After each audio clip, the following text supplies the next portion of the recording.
रंग ज्यादा नहीं आएगा। तो ये स्थिति हमारे समाज की है कि हमारे समाज के अंदर आज जो है वो पुराने जमाने की कहावतें जो है वो नहीं चलती। अब नए जमाने की चलती है कि आप जो है धर्म ध्यान कराना है, जाग तपस्या कराना है, उपवास एकासना कराना है, आरती कराना है, ज्यादा से ज्यादा जाप में बुलाना है, तो आप उनके प्रभावना का, उनके इनाम निकालने का, लॉटरी निकालने का, तो भाई चांदी के सिक्के निकाले जाएंगे, सोने के सिक्के निकाले जाएंगे, तो फिर क्या होता है बोलो? चांदी के सिक्के दिए जाएंगे तो फिर वो ज्यादा आते हैं, है ना? आपने बिना खर्चे किए। तो लेकिन यहाँ पे कह रहे हैं कि साधु का दर्शन हमारा पुण्य होता है, क्योंकि साधु हमारा तीर्थ है। तीर्थ हमारे घर में है, हमारे घर सामने है, और हम जो है तीर्थों में जाते हैं। पहले हमें अपने घर का तीर्थ क्या करना चाहिए? घर का तीर्थ करना चाहिए। घर का तीर्थ तो नहीं करना, बाहर का तीर्थ करो तो भगवान भी आते हैं। भगवान कहते हैं कि पहले मेरी पूजा नहीं, पहले हमारे गांव में आने वाले संतों की, मेरे जो आज्ञा में विचरण करने वाले हैं, उन संतों के पहले दर्शन कर लो, उनकी सेवा कर लो, उससे मैं प्रसन्न हो जाऊंगा। भगवान की पूजा करो, साधु संतों के आप दर्शन ही नहीं करो तो भगवान राजी हो जाएंगे क्या? हाँ? आप कितनी पूजा पाठ कर लो, कितने जो है भगवान को मिला दो, दूध से, अमृत से, है ना, नैवेद्य से, है ना, भगवान को कितना ही कुछ कर लो, तभी जो है भगवान राजी होने वाले नहीं है।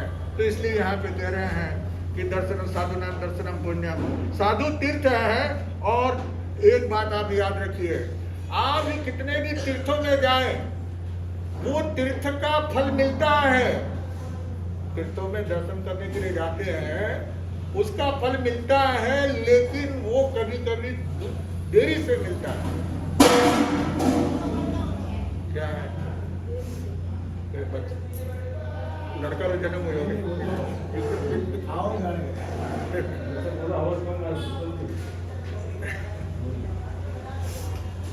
तीर्थ के दर्शन करने से, पूजा पाठ करने से वहां जो फल मिलता है वो फल कभी कभी देरी से मिलता है। लेकिन अगर साधु नाम दर्शनम पुण्यम, साधु का आपने अगर दर्शन किया वो तुरंत फल देने वाला होता है। श्रद्धा और भक्ति के साथ में साधु के दर्शन से आपको तुरंत फल की प्राप्ति होती है। कभी कभी संतों के दर्शन करने कहते हैं कि हमारे ऊपर आफत आई थी, वो आफत क्या हो गई? टल गई। आपको बताएंगे जैन दिवाकर श्री चौथमल जी महाराज साहब की जो है ये फागुन महीने में दीक्षा हुई है। फागुन शुद्ध पांचम को, कभी विक्रम संवत 1952, विक्रम संवत 1952 फागुन शुद्ध पांचम के दिन गुरुदेव की जो है बोलिया गांव के अंदर दीक्षा हुई थी। तो इसलिए हमने जो है गुरुदेव का साथ में जो दीक्षा जयंती भी है गुरुदेव की, कौन सी? विक्रम संवत 1952, अभी 2081, तो कितना हो गया? 130 साल बस, क्योंकि अभी चैत्र महीना लगने वाला है 82 का, है ना, तो 29 साल पूरे हो गए, 30वां साल है। तो गुरुदेव ने जो है दीक्षा लेने के बाद में, जिस समय उनकी दीक्षा की बातें हो रही थी, तो उस समय हमारे एक श्रावक ने, मनसों के श्रावक जो है, उन्होंने कहा कि आप दीक्षा क्यों ले रहे हो, किस लिए ले रहे हो दीक्षा? दीक्षा मत लो, तुम दीक्षा में जो है सफल होने वाले नहीं हो। क्योंकि उनके पीछे जो लफड़ा था, है ना, झगड़ा था, उनकी मैंने 10 नवंबर को जो है गुरुदेव की जन्म जयंती मनाई थी छत्रम के अंदर, तब उस समय उनका परिचय संक्षिप्त में आपको दिया था। तो वहां पर जो है उनकी जो, जिसके साथ में विवाह हुआ था, मान कुंवर के साथ में, मानवती, उसके साथ में विवाह हुआ था, तो वह जो है वो झगड़ा करेगी। तो इसलिए आप जो है दीक्षा मत लो, छोटे मोटे दुकान लगा लो, व्यापार धंधा करो, संसार में रहो। दीक्षा का ये भूत जो है वो दिमाग से क्या कर दो, निकाल दो। लेकिन गुरु महाराज जो है यानी दिवाकर जी वो एकदम दृढ़ थे, उनका निश्चय था। और क्योंकि निश्चय तो उन्हें जैसे माँ ने कहा, उनकी माता ने कहा कि बेटा तुम्हारा मैंने विवाह करा दिया था, 18 वर्ष की उम्र उस समय थी, 16 साल की उम्र में उनकी शादी हो गई थी। कितने 16 साल के थे तब उस समय उनका जो है विवाह हो गया था, लेकिन आना नहीं किया था। आना करते ना पावनाचारी, बहू को लेके आते जा करके, तो शादी होती तब लेकर के आते हैं, वापस वो कहाँ चली जाती है, फिर चली जाती है। तो 2 साल हो गए थे, 18 वर्ष के हो गए थे, तो माँ ने कहा केसर देवी ने कि बेटा अब तुम जो है ससुराल जाकर के बहू को लेकर के आ जाओ। बहू को ला करके उसको मैं घर बार वगैरह सब समझा देती हूँ, संसार की रीति नीति, अपने परिवार की क्या रीति है। क्योंकि होता क्या है कि कभी कभी पीहर में रीति रिवाज अलग होता है और कभी ससुराल के अंदर रीति रिवाज अलग अलग थोड़े से प्रांत के होते हैं ना, तो रीति रिवाज में क्या होता है, फर्क पड़ जाता है। आप देखो मारवाड़ के अंदर में भी फर्क पड़ जाता है ना। राजस्थान में फर्क पड़ जाता है, मेवाड़ का अलग है तो मारवाड़ का अलग है। मारवाड़ में भी थली प्रांत का वो रीति रिवाज अलग है, तो आपके इधर जो है डुंडाड़ का अलग है, तो आपका जो है मारवाड़ का इधर का जोधपुर वगैरह, पाली वगैरह, इधर का रीति रिवाज, गोपालगढ़ का रिवाज, गोपालगढ़ के बैठे हैं गौतम सिंह जी होस्तान है ना। तो हर एक प्रांत का रीति रिवाज क्या होता है और हर एक जाति का भी अलग होता है। एक एक जाति में रिवाज अलग अलग प्रकार है। तो इसलिए बहू को लेकर के आ जाओ, तो मैं उसको जो है रीति रिवाज, अपने घर की क्या रीति नीति है, आगे संसार कैसे चलाना है, क्या करना है, तो उसको पहले क्या करना पड़ता है, बोलो, शिक्षा देनी पड़ती है। और आजकल तो ये शिक्षा दी जाती है। अभी यहाँ पे आपके बेंगलोर के अंदर जो है मई महीने में एक शिविर लगेगा, जहाँ पे जो है लड़कियों को जो है कैसे रहना है, किस तरह से जीवन यापन करना है, कैसे जो दोस्त कैसे बनाना है ना, जैसे घर संसार में रहना है तो किस प्रकार रहना है, इसका जो है वो क्या होगा, शिविर होगा, है ना। आपके यहीं बेंगलोर के अंदर या तो गणेश बाग में होगा या सुले के अंदर होगा, है ना। तो इसीलिए माता ने कहा अपने पुत्र को, चौथमल को, तुम जाओ और जाकर के ससुराल से बहू को लेकर के आ जाओ। तो बोले क्यों जल्दी, इतनी क्या जल्दी? तो बोले बेटा तुम अब वो आ जाए तो मैं घर संभला दूँ, तुम्हें सारे हिसाब किताब समझा दूँ, है ना, घर बार सब संभालो, क्योंकि पिता तो है नहीं, पिता का तो पहले स्वर्गवास हो गया। तो इसलिए मैं तुमको सब समझा देती हूँ और फिर मैं दीक्षा लेना चाहती हूँ। मैं अब संसार में नहीं रहना चाहती, क्योंकि इस काल का कोई भरोसा नहीं है। मनुष्य सोचता कुछ है और होता कुछ है। हमारे मेवाड़ भूषण प्रताप जी महाराज साहब जब वो छोटे थे, देवगढ़ मदारिया में उनका जन्म हुआ था। कहाँ पे? देवगढ़ मदारिया में। गांधी परिवार से थे, 3 भाई थे। माँ का, बच्चे के जन्म होने के बाद में माँ का जो है स्वर्गवास हो गया। अब पिता ने विचार किया कि अब बच्चे छोटे हैं और प्रतापमल तो बहुत ही छोटा है, इसलिए मुझे क्या करना चाहिए, वापस दूसरा विवाह करना चाहिए। दूसरे विवाह के लिए जो है तो चर्चा चल रही थी। और उस समय में जैन दिवाकर सिंह चौथमल जी महाराज साहब जो है देवगढ़ में पधारे थे। उनको मालूम पड़ा गुरुदेव को, तो गुरुदेव ने जो है गांधी जी से कहा कि माननीय गांधी जी, आप क्या संसार में फंस रहे हो, एक संसार छूटा है तुम्हारा, है खोड़ा बीड़ी में से बाहर निकले हो तो वापस क्यों खोड़ा बीड़ी में पांव डाल रहे हो? कोई आदमी जेल में से छूटा है तो वापस जेल में जाने की कोशिश करेगा क्या? समझदार आदमी तो नहीं करेगा, लेकिन जो रौडी शरीर के लोग होते हैं तो वो क्या करते हैं कि नहीं चलो जेल में जाएंगे तो जाएंगे, लेकिन खोटा काम तो करेंगे, है ना। तो बोले तो खोड़ा बीड़ी हाथ में से छूटी है। और देखो दूसरी बात, संसार के अंदर सभी अच्छे स्वभाव की स्त्री मिलना बहुत मुश्किल है। अच्छे स्वभाव की स्त्री मिल गई तो वो बच्चों का जो है अच्छी तरह से पालन करेगी, वरना जो है वो तो कहेगी है तो दूसरी की है तो उनको तकलीफ पहुंचाएगी। आजकल संसार के अंदर यही ज्यादा होता है। अच्छी माँ मिलना बहुत क्या है, कठिन है। तो इसलिए तुम ये विचार मत करो। और ये संसार में क्या पड़ा है, संसार बोले महाराज आप कह रहे वो बात सही है, उनकी बात समझ में आ गई। लेकिन बच्चे थोड़े बड़े हो जाए तो तीनों बच्चे और मैं चारों दीक्षा ले लें। क्या कर लेंगे? आपके शिष्य बन जाएंगे, हम आपके पास दीक्षा ले लेंगे। गांधी जी ने कहा। समय निकलता गया, महाराज तो बाद में बिहार कर गए वहां से। उसके बाद में जो है वो कुछ बीमारी, प्लेग की बीमारी आई, और उस प्लेग की बीमारी के अंदर 2 बच्चे और गांधी जी, जिनका स्वर्गवास हो गया। अब बच्चा एक प्रतापमल, छोटा जो था वो एक बच्चा।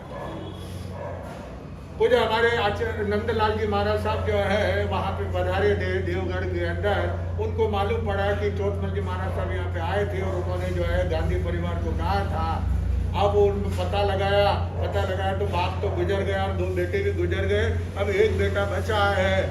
तो गुरुदेव ने नंदलाल जी महाराज ने बुलाया उसको प्रतापमल जी को पास में, और बुला करके कहा कि तेरे पिता का कर्ज बाकी है। क्या है? कर्जा बाकी है। इस आयुष्य का कोई भरोसा नहीं है। तुमने अपनी आंखों से देखा, अपने बचपन में पहले माँ का स्वर्गवास हो गया, पिता गुजर गए, दोनों भाई गुजर गए। तुमने अपनी आंखों से देखा है, इस काल का कोई भरोसा। तुम्हारे पिता ने चौथमल जी महाराज के पास में वादा किया था कि चारों जने दीक्षा, लेकिन अब 4 में से 3 तो क्या हो गए।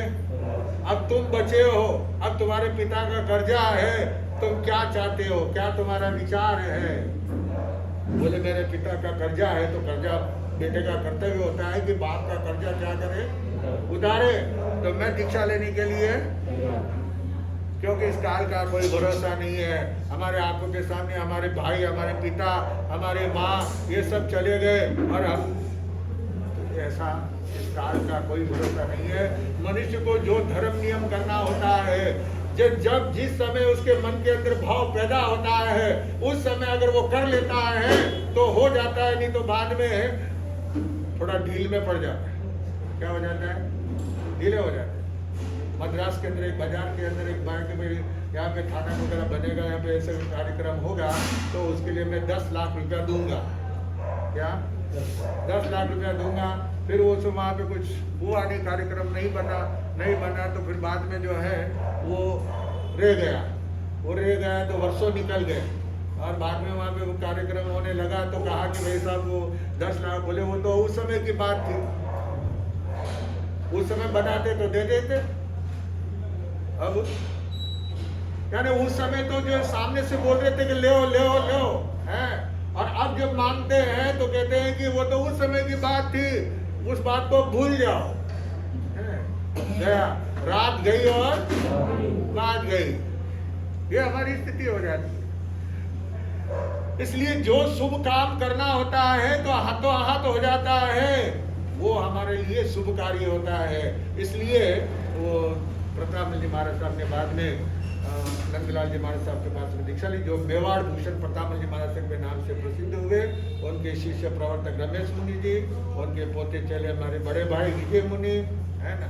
तो इस प्रकार जो है मेरे कहने का तात्पर्य ये है कि समय रहते हुए आदमी जब जग जाता है तो उसके लिए सवेरा हो जाता है, और जो सोता ही रहता है तो उसके लिए तो रात ही रात है, दिन में भी उसको रात ही नजर आती है। तो इसलिए यहाँ पे जो है माता से कहा कि माँ तुम जब दीक्षा लेना चाहती हो तो मेरा विवाह क्यों किया? पहले मुझे बता देना था कि मैं दीक्षा लेने वाली हूँ, मैं शादी नहीं करता। मैं कौन मेरा सिर के ऊपर हाथ रखने वाला, घर में कौन रहेगा? मैं तुम्हारे बिना, तुम दीक्षा लोगे तो मैं भी साथ में दीक्षा लूंगा। और उन्होंने जब दीक्षा ले रहे थे तो वो श्रावक जी कह रहे थे उनको कि तुम दीक्षा मत लो, तुम बाद में जो है पछताओगे। लेकिन चौथमल जी महाराज तो दृढ़ थे, और दृढ़ता के साथ में उन्होंने जो है संसार त्यागने का निश्चय किया था, और दीक्षा उन्होंने ली। और दीक्षा लेकर के बाद में कुछ समय के बाद जब यानी तुरंत ही उनका नाम चारों तरफ फैलने लगा, प्रवचन के अंदर प्रसिद्धि प्राप्त होने लगी। तब उस समय जो है वो श्रावक जी जिन्होंने कहा था कि तुम संसार में रहो, दीक्षा की बातें मत करो, दीक्षा मत लो, उनको जब मालूम पड़ा कि ये चौथमल्ली कोई वही है कि दूसरा है, वो जानने के लिए उनका प्रवचन सुनने के लिए वो आता है। और प्रवचन सुन करके उसे निश्चय हो गया कि वाकई में ये जैसा इन्होंने कहा था वैसा ही। उन्होंने कहा ये सब क्या है, गुरुदेव का प्रताप है। जहाँ गुरु का आशीर्वाद मिल जाता है, जहाँ गुरु का हाथ हमारे सिर के ऊपर पड़ जाता है, तो फिर हमें किसी बात की चिंता, गुरु का आशीर्वाद मिल गया तो फिर हमें और किसी की भी आवश्यकता नहीं है, क्योंकि भगवान भी गुरु के बाद में है। भगवान कहाँ है? गुरु के बाद में है, गुरु के पहले भगवान भी नहीं है। तो इसलिए गुरु का आशीर्वाद जो है वो भगवान से भी बढ़कर है। इसलिए उन्होंने, गुरुदेव ने जो है दीक्षा ली थी, और दीक्षा लेकर के उन्होंने जो धर्म का प्रचार किया था, जो अहिंसा वगैरह, सत्य का, व्यसन के ऊपर जो है जहाँ जहाँ भी उपदेश सुनाते थे, वहाँ पे लोग जो है प्रभावित होकर के व्यसन त्याग करते थे। एक जब सन 22-21 के अंदर ईस्वी सन मध्य प्रदेश के अंदर जो है विचरण चल रहा था गुरुदेव का, दिवाकर जी महाराज साहब का, और धारा नगरी, धारा वगैरह है ना, रतलाम, धार, वहाँ पे गुरुदेव विराजमान थे। तो वहाँ पे आसपास के 60 गांवों के चमार जाति के लोग, जो चमार जाति है, चर्मकार, वे जो है 60 गांवों के लोगों का गंगा जल उत्सव चल रहा था। तो उस समय वहां पे जो है लोगों ने गुरुदेव से विनती की, गुरुदेव आप कृपा करके जो है 1-2 प्रवचन उस चमार चर्मकार जो जाति है उनके मोहल्ले के अंदर वहां पे प्रवचन रखें, क्योंकि अभी वो 60 गांवों के लोग इकट्ठे हो रहे हैं, और वो सब जो है शराब क्या पीते हैं, शराब पीते हैं, बीड़ी, तंबाकू, गांजा, है ना, हुक्का, ये सब व्यसन, सब तो व्यसनी है। तो आपका अगर वहां पे प्रवचन होगा तो उससे जो है उस लोगों को बोध मिलेगा, और अगर थोड़े बहुत ही भी जो है अगर त्याग कर दिया तो भगवान की जो है वाणी का प्रचार होगा, धर्म का प्रचार होगा। गुरुदेव ने कहा मैं तो हर समय तैयार हूं। गुरुदेव का पहला प्रवचन हुआ उस चर्मकार बस्ती के अंदर, वहां पे वो समाज के लोगों को सारे जो है इकट्ठे हुए, 60 गांवों के पंचायत पंच लोग, कौन, हाँ पंच लोग नहीं, उन्हीं छोटे छोटे लोग आगे नहीं, सभी लोग, पहले तो थोड़े आए, फिर बाद में छूट आ गया। और फिर वहां पे गुरुदेव ने जो है प्रवचन सुनाया, उसके अंदर व्यसन का, जीवन के अंदर जो है जो आदमी व्यसनी हो जाता है, व्यसन जिसको लग चुका वह वीर है किस काम का, जंग जिसको लग चुका वह तीर है किस काम का। तीर होता है वो नोक जो होता है, नोक वो लोहे का होता है, उसके अगर जंग लग जाता है तो फिर वो बेकार हो जाता है।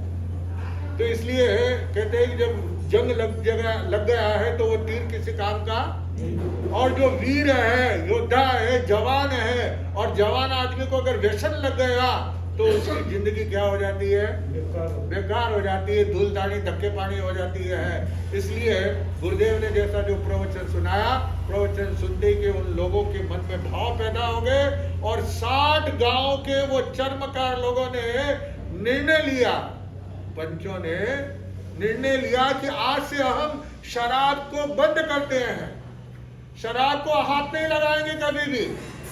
और उसके साथ ही जो व्यक्ति शराब पिएगा, क्या अगर नियम का पालन नहीं करेगा, समाज जो नियम बना रही है वो समाज का व्यक्ति पालन नहीं करेगा, तो 6 महीने के लिए उसको समाज से बहिष्कृत कर दिया जाएगा, और साथ में उसको पैसे का दंड भरना पड़ेगा। आप विचार कीजिए, वो चर्मकार लोग, चमार जाति के लोग जैन नहीं थे, चमार लोग थे, और एक गांव के नहीं 60 गांवों के जिसमें रतलाम वगैरह सभी आजू बाजू के सारे मध्य प्रदेश के झाबुआ वगैरह उनका आ जाता है पूरा एरिया।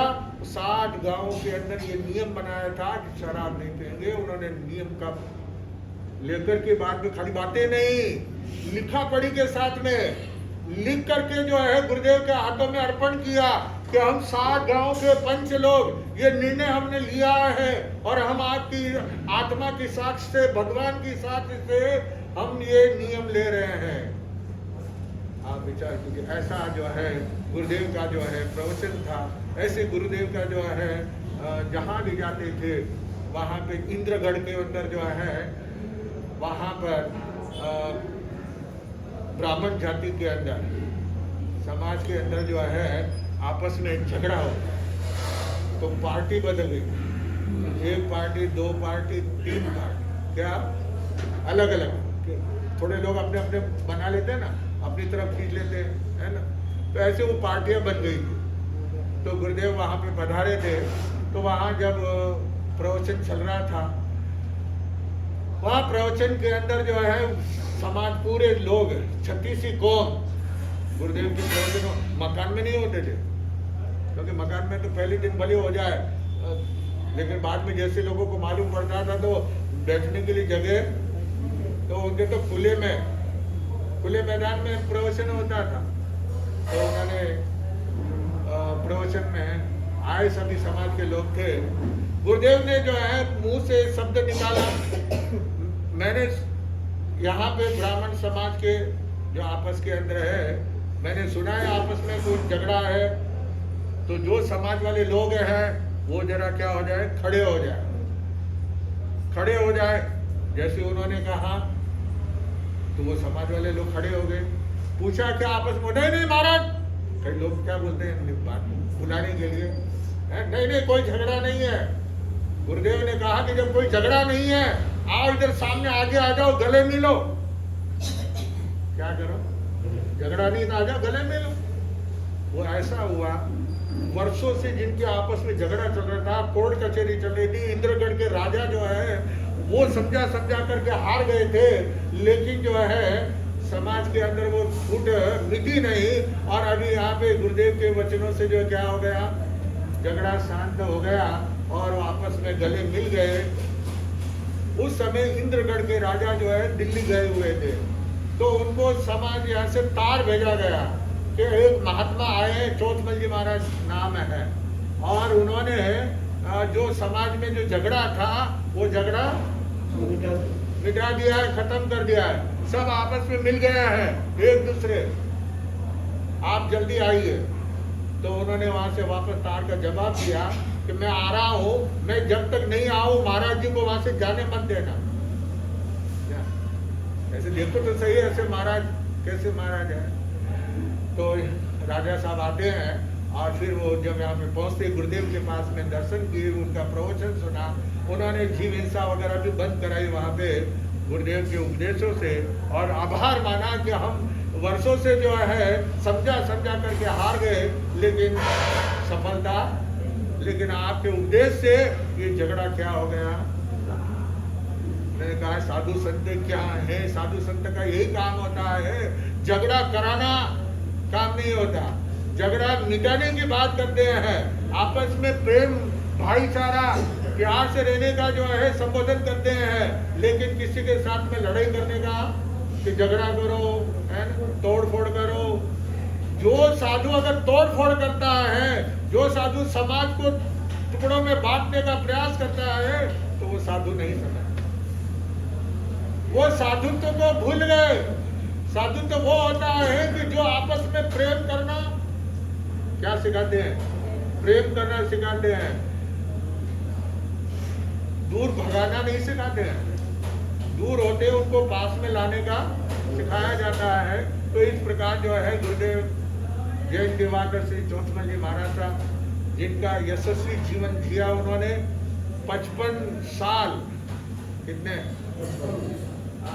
18 वर्ष की उम्र में उन्होंने दीक्षा, यानी 34 में जन्मे, 52 में दीक्षा ली, 18 साल 73 वर्ष की पूर्ण आयु, कितने 73 पूर्ण आयु उन्होंने भोगी है।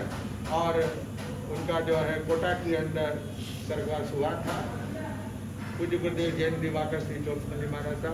उनकी जितने भी गुणगान करें, जितनी बातें बोलते जाएंगे उतनी जो है थोड़ी है।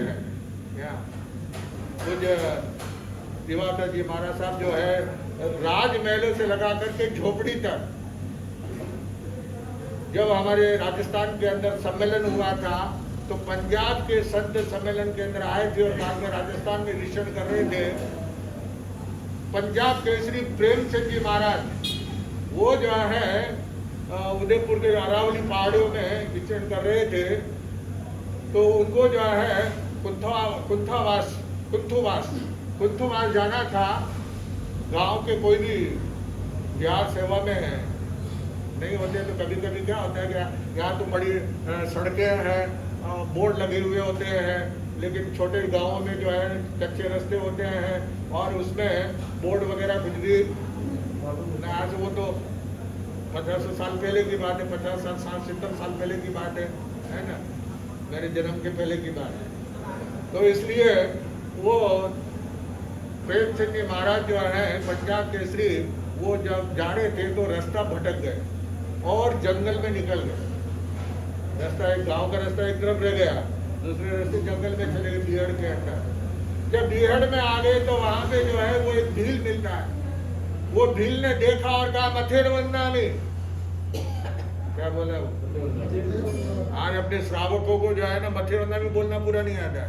जय जिनेंद्र महाराज मेरे क्या बोलेंगे? जय जिनेंद्र। अरे जैन कुल में जन्मे है, जय जिनेंद्र किसको बोलना है? जो ग्रस्त है, श्रावक श्राविका है, जो भाई बहन मिलते हैं उनको जय जिनेंद्र बोलना है। लेकिन गुरु महाराज को भी साधु को भी क्या बोलेंगे? जय जिनेंद्र। तो वो भील जो है बोलता है मथेर वंदना में।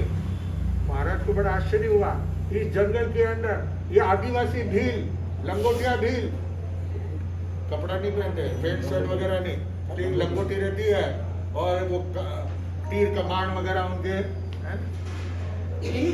आश्चर्य हुआ, पूछा भाई तुम मथेर वंदना में कैसे तुमको? तो बोले मुझे जो है गुरु मिले हैं, जो राणा जी के गुरु हैं, उदयपुर के महाराणा फतेह सिंह जी के, भोपाल सिंह जी के जो गुरु हैं वही मेरे गुरु हैं। और अभी सांझ का समय हो रहा है, रात में आप जो है विचरण नहीं करते हैं, तो अभी आप कहाँ पधार रहे हो? तो बोले भाई अब तो रास्ता क्या हो गए, रास्ता भूल गए हैं और यह जंगल के अंदर आ गए हैं। बोले महाराज अभी रात हो गई है, आप मेरी झोपड़ी में चलिए, रात्रि विश्राम आप कीजिए, सुबह में आपको जो है रास्ता। महाराज को बड़ा आश्चर्य हुआ कि बोले तुमको एक ज्ञान किसने दिया? तो बोले जो राणा जी के गुरु है, और आपने नाम सुना होगा चौथमल जी महाराज, वो मेरे गुरु है। उनके 2-3 बार मुझे जो है दर्शन हुए हैं और उन्होंने मुझे जो है सब सिखाया है। जैन साधु की परिचर्या, जैन साधु कैसे होते हैं, जैन साधु कैसे रहते हैं, कैसे पैदल विहार करते हैं, कैसे आहार पानी कब करते हैं, रात में क्या करते हैं, दिन में क्या करते हैं, ये सब उन्होंने मुझे बताया। प्रेमचंद जी महाराज के मुंह से निकला वारे जैन दिवाकर। लोग जो है सिर्फ बड़े बड़े लोगों को जो है पूछते हैं, बड़े लोगों को जो है आइए साहब, पधारिए साहब। बड़े नेता लोग आते हैं तो क्या करते हैं बोलो? कोई छोटा मोटा आ गया तो पूछते भी नहीं, ध्यान भी देते हैं, नजर नहीं आवे। तुम्हारा चश्मा लगा दिया, नहीं नजर आए तो चश्मा लगाओ, आंखा की कमजोरी है, बड़ा नहीं देते, सबसे छोटा हो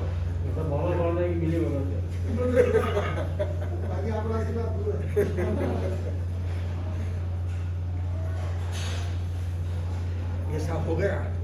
आज के समय के अंदर बहुत सारे संत जिनका थोड़ा नाम हो जाता है, जिनके जब प्रवचन हो जाते हैं, जिनके पीछे लोग दौड़ते हैं, तो वहां पे फिर वो छोटे मोटे की गिनती नहीं करते हैं।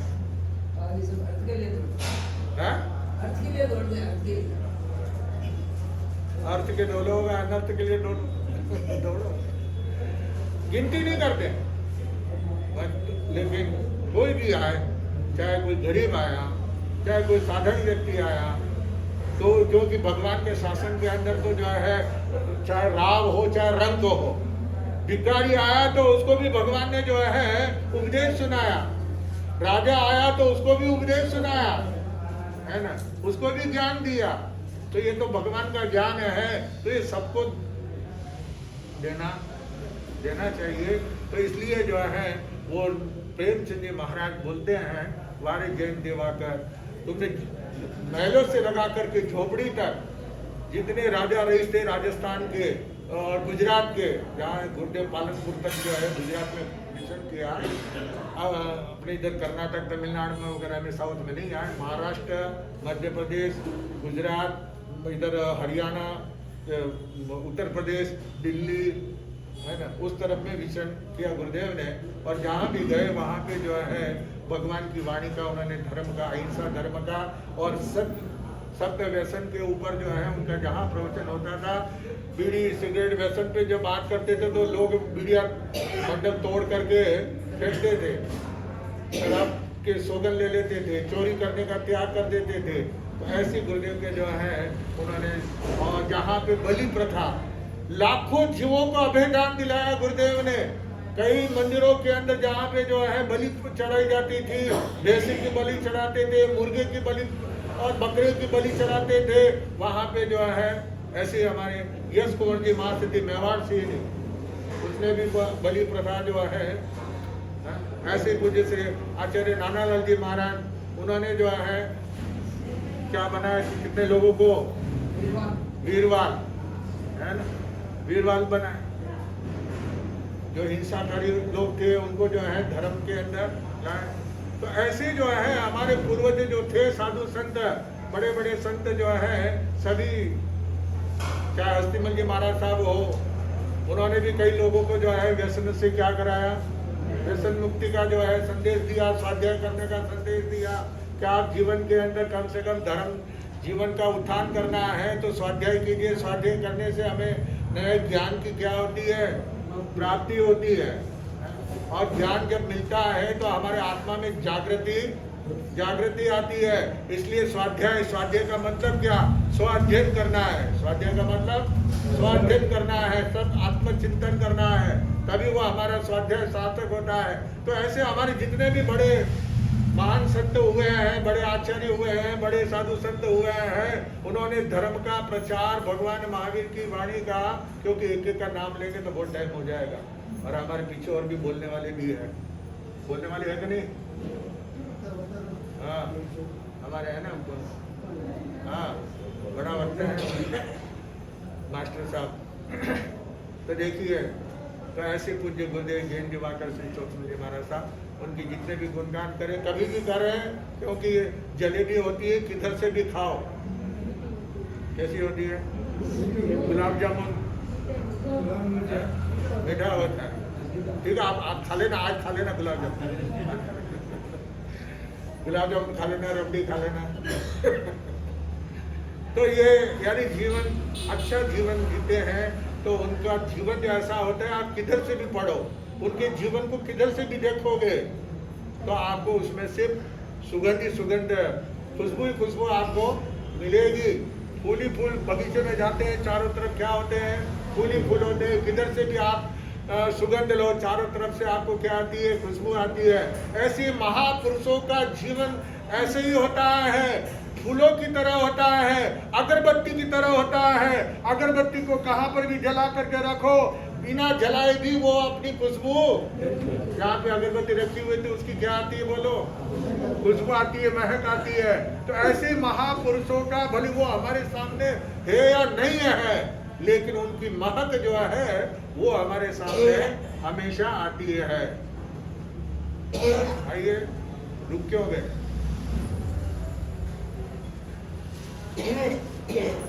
हाँ, तो आइए, अब आपको जो है उन्हीं जैन दिवाकर श्री चौथम जी महाराज साहब के पौत्र शिष्य तरुण तपस्वी पूज्य गुरुदेव श्री विमल मुनि जी महाराज साहब, ये जो जैन दिवाकर रत्न लगा हुआ है ना, ये गौतम सिंह जी ने लगाया हुआ है। सन 2000 के अंदर चामराजपेट के अंदर गुरुदेव के विमल मुनि महाराज साहब के जैन दिवाकर रत्न, क्या आप दिवाकर के रत्न है? रत्न है ना, पुत्र संतान जैसे होते हैं, है ना, रत्न और जवाहरात होता है कि नहीं होता है? तो आप दिवाकर जी महाराज साहब के क्या है? रत्न है। और वाकई में गुरुदेव जो है रत्न ही थे। और उनका नाम भी जो है गुरुदेव ने रखा था विमल मुनि। दीक्षा अपने हाथों से गुरुदेव ने चित्तौड़गढ़ के ऊपर जो है दी थी। विक्रम संवत 1997 चैत्र सुदी पूनम के दिन, क्या चैत्र सुदी पूनम विक्रम संवत 1997, कितना साल हो गया?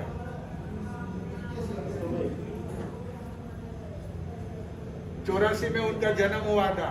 ये शताब्दी वर्ष आ रहा है 2 साल के बाद में, कभी 82 लग जाएगा, है ना, और फिर 83 और 84 के लगेगा, है ना, और गुरुदेव को जो है शताब्दी, जन्म शताब्दी हो जाएगा। तो पूज्य गुरुदेव श्री विमल मुनि जी महाराज साहब डुंगला के अंदर जो है जन्म हुआ था। डुंगला वाले हमारे यहाँ पे हैं, वो आगे के डुंगला वाले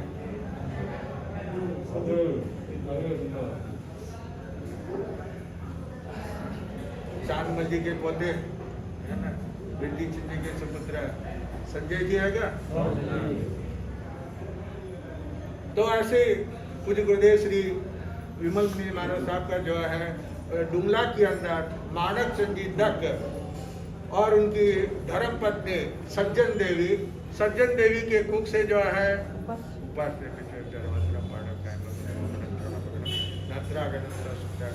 से सबसा करने वालों को धन्यवाद। सज्जन देवी, देखिए बचपन में माता का वियोग हो गया, गुरुदेव की माता का वियोग बचपन में हो गया। आपकी बुआ के गोद में जो है बड़े हुए थे, खेले बुआ की गोद के अंदर बड़े हुए। और उसके बाद में मानक सिंह जी जो थे वो बड़े संपत्तिशाली थे, वैभवशाली थे, परंतु जीवन के अंदर जो है उनको भी व्यसन लग गया था। और जब व्यसन आदमी को लग जाता है तो वो आगे पीछे कुछ भी देखता, जुआ खेलते थे। क्या खेलते वो? जुआ, है ना, ताश, जुआ लगाते थे। अरे जुआ के अंदर तो राज हार गए, नल राजा अपना राज हार गए, पांडव अपने राज हार गए, द्रौपदी को हार गए, खुद भी बिक गए। किसके अंदर? जुआ के अंदर। तो ऐसी जो है इतनी संपत्ति थी, कहते थे कि गिन गिन करके पैसा नहीं निकालते थे, पोटियों में से जो है ना तराजू में तोल करके, क्योंकि पहले कागज के नोट नहीं थे, क्या थे? सिक्के थे, है ना, सिक्के थे, कलदार थे। जो कलदार को जो है ना तराजू में तोल करके जो है निकाला जाता था। तो ऐसे जो है बड़ा घर था, हवेली है, वो हवेली अभी नरेश मुनि महाराज के साथ में एक डुंगला वाले हैं भाई मेहता, नरेश मुनि महाराज आए ना भी यहाँ पे, उनके साथ में मेहता है, डुंगला के वो, उन्होंने उनके पिताजी ने वो हवेली खरीदी मानक सिंह जी की, गुरुदेव के पिताजी के वो संपत्ति। तो वो हवेली कहलाती थी, बड़ा मकान वही था डुंगला के अंदर। अब तो और भी बड़े बड़े हो गए होंगे। तो गुरुदेव जो है जब वो 13 साल के हुए थे, उस समय जो है दिवाकर जी महाराज साहब का जहाँ विचरण होता था तो लोग जो है दर्शन करने के लिए जाते थे। तो मानक सिंह जी भी जो है सारे गांव वालों के साथ में रेलगाड़ियों में, पहले कारें नहीं होती थी, क्या होती थी? रेलगाड़ियों के अंदर, या तो रेलगाड़ी चलती थी, जहाँ पे रेलगाड़ी है तो वहाँ रेलगाड़ी में जाते थे, जहाँ बस का साधन होता था तो बसों में जाते थे लोग। मेला लगा रहता था, विहार करते तो विहार में भी सैकड़ों भाई बहन साथ में विहार में, रोजाना सैकड़ों लोग साथ में विहार में रहते थे। और इतना दिवाकर जी का नाम ऐसा था कि स्टेशन के ऊपर जाकर के कोई उनको गांव का नाम मालूम नहीं है कि महाराज कहाँ पर है, सिर्फ वो बोल देते थे कि चौथमल जी महाराज का, दिवाकर जी महाराज का कहाँ है, वहाँ का टिकट दे दो। तो वो रोजाना लोगों के जो आवागमन होता था, इससे जो है लोगों को मालूम, स्टेशन मास्टर को टिकट देने वाले को पता रहता था कि चौथमल जी महाराज इस लाइन में है, कहाँ पर है, तो वहाँ का टिकट निकाल के देते थे।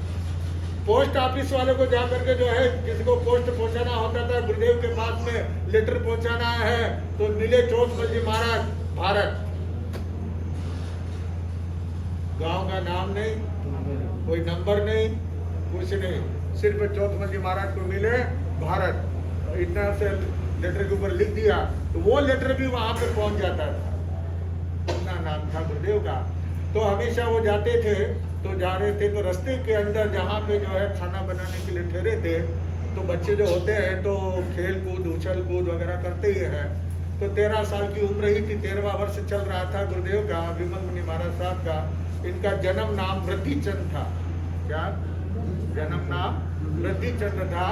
तो इसलिए वृद्धिचंद जो है वो उछल कूद कर रहे थे, तो बैलगाड़ी में से उछल कूद करते हुए धड़ाम से नीचे गिर गए और गिरने से बेहोश हो गए। जब बेहोश हो गए तब जो है वहाँ पे उनको उपचार वगैरह किया गया, होश में लाने का बहुत प्रयास किया, लेकिन कोई फायदा नहीं हुआ। तब माणक चंद जी के मुंह से अचानक संबोधन निकला कि गुरुदेव दिवाकर जी महाराज साहब का सुनना है, और अगर ये बच्चा वृद्धिचंद ठीक हो जाता है और इसकी भावना दीक्षा लेने की होती है, मैं इसको गुरुदेव के चरणों में अर्पित कर दूँ। उनका ऐसा बोलना हुआ और थोड़ी देर में उनकी चेतना आ गई और वो स्वस्थ हो गए, ठीक हो गए। तो गुरुदेव को लेकर के गए गुरुदेव जी के पास में, दिवाकर जी महाराज के पास में, और कहा कि इस तरह से अपने वचन दिया है तो आपके चरणों में इसे स्वीकार कीजिए। आपके बड़े भाई पंडित कन्हैयालाल जी दत्त और बसंती लाल जी दत्त, उनको जैसे मालूम पड़ा, विमल महाराज के बड़े भाई, उनके भाई पिताजी जो है हमारे छोटे भाई को दीक्षा देने के लिए दिवाकर जी महाराज के हाथों में सौंप रहे हैं, तो बस वो विरोध में खड़े हो गए कि हमारे छोटे भाई को आप कैसे दीक्षा दे सकते हो, हमारा भी अधिकार है हमारे भाई के ऊपर, हम दीक्षा कहीं तो जाए कि चल अच्छा है दीक्षा लेके जाए तो पार्टी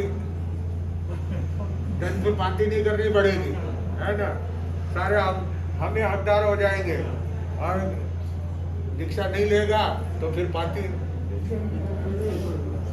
बंटवारा करना पड़ेगा। तो वहाँ पे बहुत विरोध किया, आपको पुलिस केस भी बना, चित्तौड़गढ़ के अंदर जो है उनको पुलिस स्टेशन पर भी लेकर के गए, और वहाँ जाकर के पूछा तो आपने बेधड़क जवाब दिया कि मैं अपने मन से जो है दीक्षा ले रहा हूँ, किसी की जोर जबरदस्ती से नहीं। जब राणा जी को मालूम पड़ा तो राणा जी ने जो है संदेश दे दिया कि आपको घबराने की कोई आवश्यकता, पुलिस की फॉर्मेलिटी है वो तो करना पड़ता है ना। फिर बाद में जो है आपके भाइयों ने गुंडे को तैयार किया और कहा कि जो दीक्षा देगा और जो दीक्षा दिलाएगा दोनों को जो है बंदूक की गोली से उड़ा देंगे। तो गुरु महाराज को डरे नहीं दिवाकर जी महाराज, है ना, और माणक चंद जी जो है वो दीक्षा दे रहे हैं तो वो भी डरे नहीं, और चित्तौड़गढ़ के ऊपर वो आया था बंदूक लेकर के वहाँ पे दीक्षा स्थल के ऊपर मारने के लिए, लेकिन वहाँ पे जो है राणा जी का पूरा बंदोबस्त था, तो राणा जी के सिपाहियों ने उनको क्या कर लिया, गिरफ्तार कर लिया, वहाँ से उनको हटा दिया गया, और वहाँ पे चित्तौड़गढ़ के ऊपर चैत्र शुदी पूनम विक्रम संवत 1997 के अंदर जो है आपकी दीक्षा हुई, यानी 13 वर्ष की 84 में जन्मे और 97 में दीक्षा हुई। 13 वर्ष की अवस्था के अंदर दीक्षा ली। दीक्षा लेकर के गुरु महाराज दिवाकर जी के साथ ही रहे। एक चौमासा जो है, जो नाम आपका वृद्धिचंद था और आपको शिष्य बनाया वृद्धिचंद जी महाराज साहब का, वृद्धिचंद जी महाराज साहब का जो है शिष्य बनाया गया। तो इसलिए अब गुरु का नाम वृद्धिचंद है तो चेले का नाम वृद्धिचंद नहीं हो सकता, इसके लिए उनका नामकरण जो है 13वें तीर्थंकर दिवाकर जी महाराज साहब ने 13वें तीर्थंकर विमलनाथ भगवान के नाम से जो है विमल मुनि नाम रखा, और दिवाकर जी महाराज के साथ ही जो है रहे हैं। सिर्फ विक्रम संवत 2007 के साल जो है गुरुदेव से अलग हुए। मोहन सोन मुनि के साथ में महाराष्ट्र के अंदर जो है बम्बई देखने के लिए बम्बई की तरफ विहार किया था। और दिवाकर जी महाराज साहब का कोटा के अंदर अंतिम चातुर्मास था। और वो अंतिम चातुर्मास के बाद में मकसर सुदी नवमी के दिन जो है गुरुदेव का स्वर्गवास हो गया। तो उस साल वो अलग हुए और एक चौमासा गुरु के साथ में वृद्धि चंद महाराज के साथ में डुमला के अंदर वो किया था। तो कितने 97 में और साथ में 10 साल में सिर्फ 2 साल 2 चौमासे, एक साल तो डुमला चौमासे किया तो अलग, और एक जो है विक्रम संवत 2007 में 8 साल बराबर गुरुदेव दिवाकर जी के महाराज के साथ ही रहे हैं। और आपके अक्षर बहुत अच्छे थे, बचपन से ही लिखने की जो है ना अक्षर सुंदर थे। तो रात में दिवाकर जी महाराज जो भजन बनाते थे, जो चरित्र वगैरह भी बनाए उन्होंने, तो रात में वो बनाते थे। सुबह जो है विमल मुनि को पास में बिठाते, आपका नाम रखा था, नाम तो विमल मुनि रखा था, लेकिन दिवाकर जी महाराज विमल मुनि नाम से नहीं पुकारते थे, बापू के नाम से पुकारते थे, बापू महाराज। तो बापू को बुला करके जो है उनसे लिखाते थे, गुरुदेव बोलते थे और गुरुदेव जो है लिखते थे। चंद चरित्र पूरा सैकड़ों गाथाएं हैं, चंद चरित्र के अंदर सैकड़ों भजन हैं, वो गुरुदेव रात में बनाते थे और सुबह जो है उनसे लिखाते थे। तो इस तरह से जो है, और गुरुदेव ने साहित्य रत्न तक की जो है परीक्षा इलाहाबाद जो है बोर्ड है, हिंदी साहित्य का अच्छी पढ़ाई होती है, वहाँ का साहित्य रत्न तक जो है आपने परीक्षा दी है। उसमें साहित्य रत्न की परीक्षा में सब केवल मुनि महाराज, अशोक मुनि जी महाराज, विमल मुनि जी 2 साल ब्यावर के अंदर पढ़ाई के लिए रुके थे। विक्रम संवत 2009 और 2010, 9 और 10 का चातुर्मास एक साथ में जो है ब्यावर के अंदर केवल मुनि महाराज वगैरह साथ में किया था वहाँ पे पढ़ाई के लिए। तो इस प्रकार जो है आपने पढ़ाई भी की थी, आपने कविता भी रचना भी की है, कुछ रचनाएं की है, भजन वगैरह बने हुए कुछ आपके, और प्रवचन में भी आप जो है मधुर प्रवक्ता कहलाते थे। और साथ में तपस्या भी आपने बहुत की है, बेले बेले की तपस्या, तेले तेले की तपस्या, 4-4 महीने जो है तपस्या, बेले बेले की तपस्या करते थे। और आपने 55 तक के उपवास, जब आपकी उम्र 35 साल की उम्र थी, ईस्वी सन 64-65 के अंदर 1964 किशनगढ़ मदनगंज के अंदर जो है चातुर्मास था, तब आपने वहां पे जो है तपस्या प्रारंभ की। 25वां दिन चल रहा था, संघ वाले आपके पास में आए और पूछा कि आप कितना तपस्या करेंगे, क्योंकि सबको समाचार देना है, गांव वाले को बुलाना है, इतनी बड़ी तपस्या आप कर रहे हैं। तो गुरुदेव के मुंह से निकला मैं 55 उपवास करूंगा, यानी 1 महीने पहले घोषणा कर दी गई 25वें दिन 55 की। और उस दिन से जो है गीत गान वगैरह शुरू हो गया। 1 महीने गीत चले, 1000 1500 स्त्रियां जो है दोपहर में भजन के लिए, गीतों के लिए जो है आती थी और प्रभावना जो है दी जाती थी। और इस तरह से जो है बहुत उत्सव, 1 महीने तक उत्सव चला था तपस्या का। उस समय रिकॉर्ड था कि कोई भी संत ने 55 तक की तपस्या पहले नहीं की। इधर आपके 55 उपवास चल रहे थे और उधर जोधपुर के अंदर जो है हमारे तपस्वी लाभ चंद जी महाराज साहब के नेसराय के अंदर एक साध्वी ने तपस्या चालू की थी, उसने भी 55 उपवास किए। और फिर थोड़ा सा जो है लोग दिया कि विमल मुनि से ऊंचा ऊपर नाम आना है तो 1 दिन और बढ़ा दो। अब वो कहते कि मेरे अपने ताकत नहीं है, लेकिन जबरदस्ती उसको क्या किया, नाम उम्र बढ़ाने के लिए एक 56 उपवास कराया। और पारने के दिन जब पारना करा रहे थे, वो कह रहे मेरे से मुंह नहीं खोला जा रहा है, पारना नहीं हो रहा है, मैं नहीं कर, जबरदस्ती पारना कराया और उसके अंदर उसका स्वर्गवास।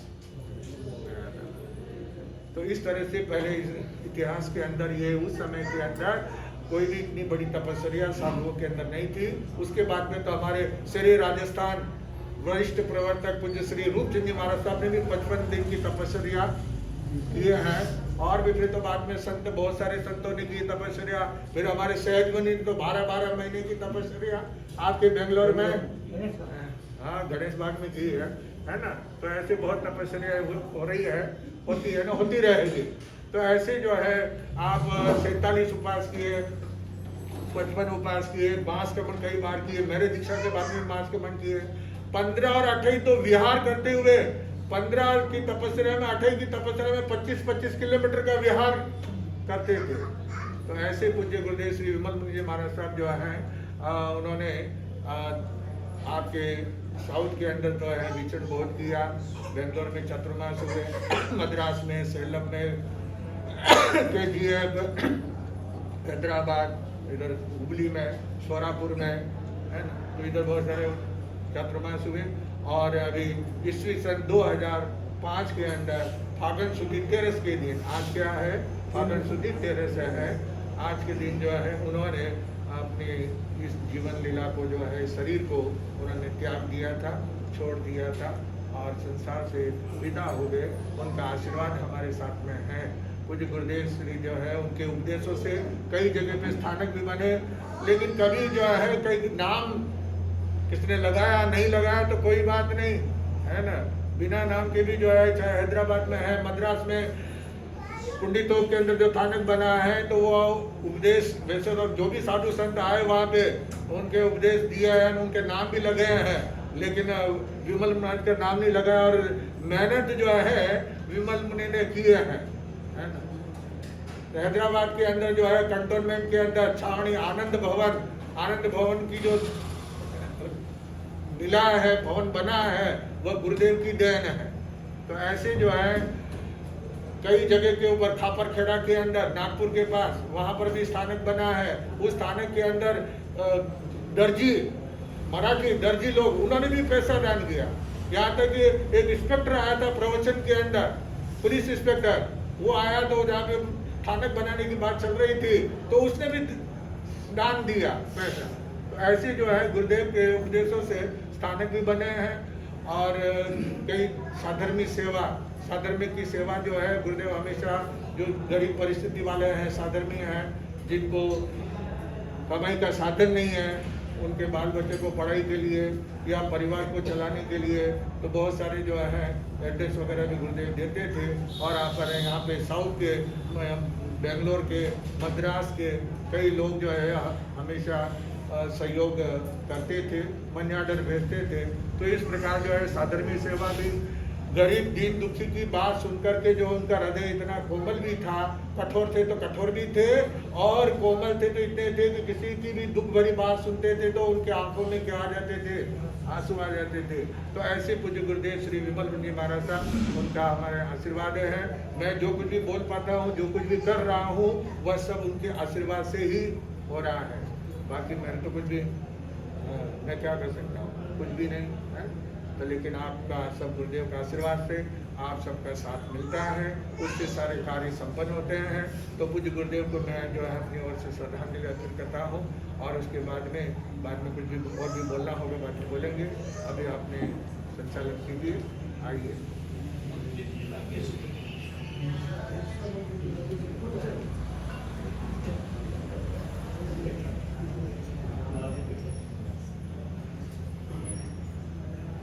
शासनपति श्रमण भगवान महावीर स्वामी के चरणों में कोटि से वंदन नमन।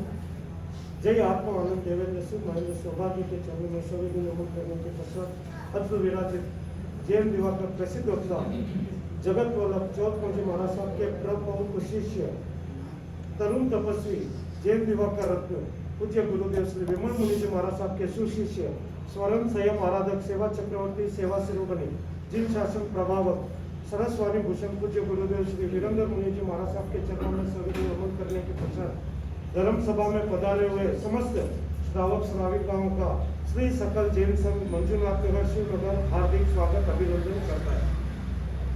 जैसे कि पूज्य महाराज साहब ने सब बता दिया है, लेकिन आज हमारा इस पावन दिन तीन संगम का विशेष सहयोग हुआ है।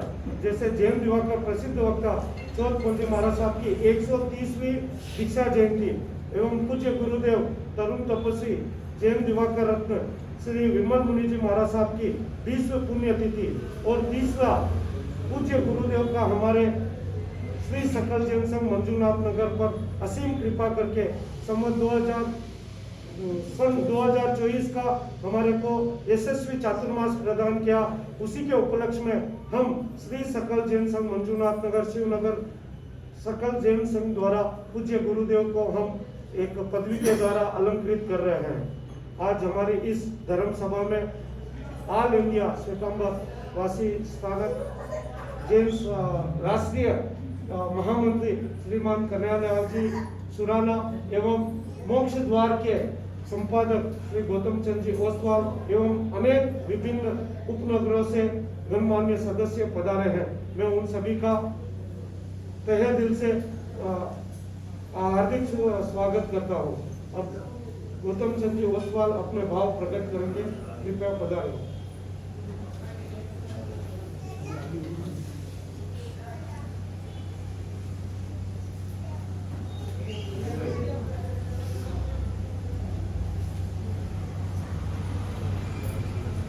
जय बोलो जैन दिवाकर की जय बोलो जैन दिवाकर की।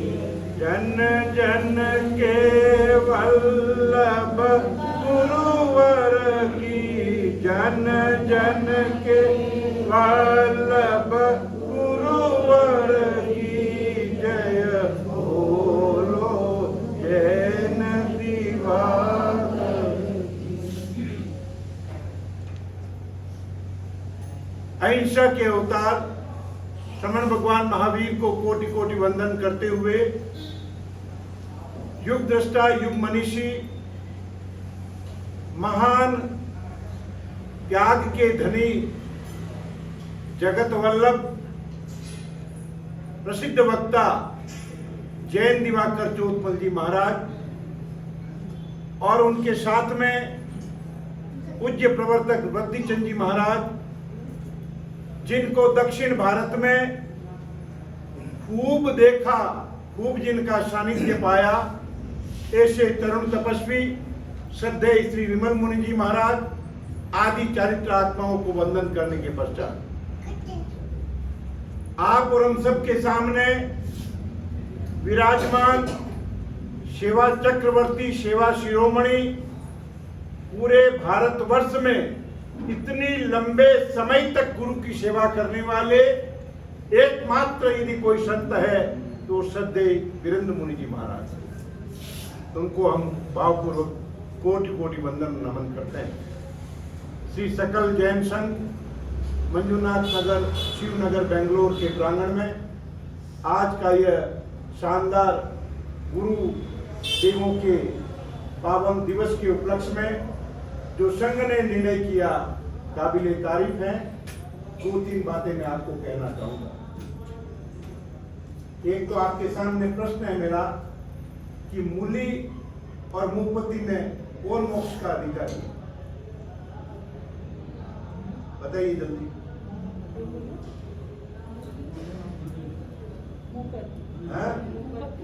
मुपत्ति, मूली, मूली के मुनि, मूली। बंधुओं, ये प्रश्न मैंने इसलिए किया कि हमारा ख्याल होना चाहिए कि जीव आत्मा ही मोक्ष की अधिकारी बनती है। मूली में जीव है, वनस्पति काय का, और मुपत्ति में कोई जीव नहीं। मुपत्ति धर्म का उपकरण जरूर है, परंतु मोक्ष नहीं जा सकती है। मोक्ष जाने के लिए जीव को साधना करना पड़ता है। बंधुओं, ये तो कॉमन बात ही। अब मैं अपनी बात पर आता हूं। श्रद्धेय विमल मुनि जी महाराज एक ऐसे संत रत्न हुए जिन्होंने समूचे दक्षिण भारत को जैन धर्म की साधना से जोड़ा, जिन शासन की महिमा से जोड़ा। ये सारा गुण उनको श्रद्धेय दिवाकर चोतपल जी महाराज के कारण मिला। मुझे बात याद आ रही है, जब आचार्य श्री हस्तिमल जी महाराज का दीक्षा प्रसंग अजमेर में हुआ, उस समय जैन दिवाकर संप्रदाय के आचार्य मन्नालाल जी महाराज उस समय शामिल थे और उन्होंने आचार्य शोभा चंद्र जी महाराज के संकेत पर आचार्य श्री अस्थिमल जी महाराज को दीक्षा के पूर्व चोलपट्टा पहनाया और चोलपट्टा पहना करके अपनी हाजिरी दी और अपने संस्कार प्रदान किए। ये गौरव है कि रत्न संघ की दीक्षा के अंदर दिवाकर संप्रदाय का प्रारंभ से संबंध रहा है। और तो और हमारी जैन कॉन्फ्रेंस के ऐसे ऐसे श्रावक हुए हैं जो दोनों समय प्रतिक्रमण करते 200 थोपड़ों के जानकार ऐसे अध्यक्ष भी हुए और जो स्थानक के होल में खड़े हो जाते तो संत दूजने लग जाते थे। ये हमारा जैन कॉन्फ्रेंस का स्थानकवादी समाज का रिकॉर्ड रहा है। आज हम चिंतन करें हम कितने हैं, किस स्थिति में हैं, कहां पर हैं। बंधुओं, इन त्यागियों के कारण ही हमारा धर्म टिका हुआ है। और तो और हमारे स्थानकवासी परंपरा के मूर्धन्य मनीषी श्रद्धेय बहुसुत श्री समर्थमल जी महाराज को मां सती पान कंवर जी महाराज ने भगवती सूत्र की संपूर्ण वाचना प्रदान की। ये भी एक इतिहास का सत्य है। उस समय 400 सतियां आगम की जानकार, थोकड़ों की जानकार अनेकों संतों को पढ़ाया। और पूज्य गुरुदेव को भी मालूम है, आज मध्य प्रदेश का गांव रामपुरा, जहां पर बड़े बड़े दिग्गज संतों ने श्रावक रत्न केशवमल जी महाराज, केशवमल जी साहब जैन से आगम की वाचना के लिए अपने चातुर्मास किए। चाहे जैन दिवाकर जी हो, चाहे आचार्य अस्थिमल जी महाराज हो, चाहे साधु मार्ग परंपरा के आचार्य हो, सबने उनकी वाचना के लिए वहां पर चातुर्मास किए रामपुरा में। बिना विनंती के हमें चातुर्मास करना है और इन श्रावकों से आगम की वाचना लेना है। दिल्ली के पास में, वीरनगर के पास में स्थानक से 3 बिल्डिंग छोड़ करके एक ऐसे श्रावक रत्न हुए हैं, मैंने देखे हैं, अभी है कि नहीं मालूम नहीं। वहां पर भी श्रावक श्राविका के संततियों की वाचना करने के लिए, वाचना देने के लिए उनका जीवन लगा हुआ था और उनके घर में 32 आगम मौजूद थे। हर आगम उनको कंठस्थ थे और उनकी वाचना वो देते थे और कहते थे, संत जी या साध्वी जी आप पधारे, फलाना आगम इस लाइन में है, उस आगम में इस पृष्ठ पर इस लाइन पर यह लिखा है। बिना देखे ऐसी बहुसुत वाचना प्रदान करने वाले श्रावक रत्न भी अपने जिन शासन में हुए हैं। ये सारा श्रेय इन मूर्धन्य मनीषी संतों को जाता है, जिन्होंने राजा से लगाकर रंग तक लोगों को सुधार करने का, वैष्णव से मुक्त होने का और 36 कौम में जिन धर्म फैलाने का जो अहिंसा का शंखनाद किया, वो काबिल तारीफ है। श्रद्धेय वीरेंद्र मुनि जी महाराज ने अपने व्याख्यान के दौरान ये भी बताया, मां सती राजस्थान सिंहनी श्री यश कंवर जी महाराज ने जोगणिया माता जी के अंदर जो बलि प्रथा थी उसको रुकाने में जो योगदान किया है पूरा मेवाड़ जानता है। और आचार्य श्री अस्थिमल जी महाराज तो उनके बहुत निकट संपर्क में रहे, श्रद्धेय गुरु के रूप में उन्होंने माना है। और जब जब भी जयपुर आना हुआ, जयपुर में आचार्य अस्थि के परम भक्त इंद्रचंद साहब हिरावत ने जब जब भी जोगणिया माता का प्रसंग आता, हर साल आंखों का निःशुल्क ऑपरेशन का पूरा अर्थभार वो सहन कर देते, वो श्रद्धेय मां सती श्री यश कंवर जी महाराज की प्रेरणा से। बंधुओं, ऐसा सामंजस्य, ऐसा प्रेम हमारे इतिहास में रहा है। चोथमल जी महाराज मूर्ति पूजक संत, दिगंबर संत के 7वें व्याख्यान कोटा के अंदर हुए हैं। अनेक ऐसे प्रसंग है जहां पर सब परंपराओं के संतों का एक साथ रहना हुआ है। मैं भाई श्री उत्तम चंद जी साहब को बधाई देना चाहता हूं। आपकी इस क्षेत्र में और इसी पाठ पर दिगंबर संत अमोघ कीर्ति जी आदि थाना 2 पधारे थे। आज इस समय जब मैं बॉम्बे गया था, मैंने दर्शन किए, पोदनपुर जैन तीर्थ बोरीवली में वो विराजमान है। उन्होंने कहा आप उस दिन आए थे। मैंने कहा यह आना मेरा तो इनके कारण हुआ है, उत्तम चंद साहब के कारण। और उत्तम चंद जी अच्छा एक ऐसे श्रावक हैं जो मूर्ति पूजक परंपरा के होकर स्थानकवासी संतों का चातुर्मास कराने का जो सौभाग्य प्राप्त किया है बेंगलुरु के इतिहास में, ये सबसे सत्य और एक नया रिकॉर्ड उन्होंने कायम किया है। और सब संतों को, चाहे वो कितनी भी क्रिया पाले या जिस समाचारी के हो, सबको श्रद्धा भक्ति से लेकर आए, उनके प्रवचन कराए और सबको लाना, सबको ले जाना, सबकी सेवा करना और सबके प्रवचन श्रवण करना और इस संघ में सबको बांध कर रखना, ये पुरुषार्थ इस अकेले व्यक्ति ने किया है, ये काबिल तारीफ है।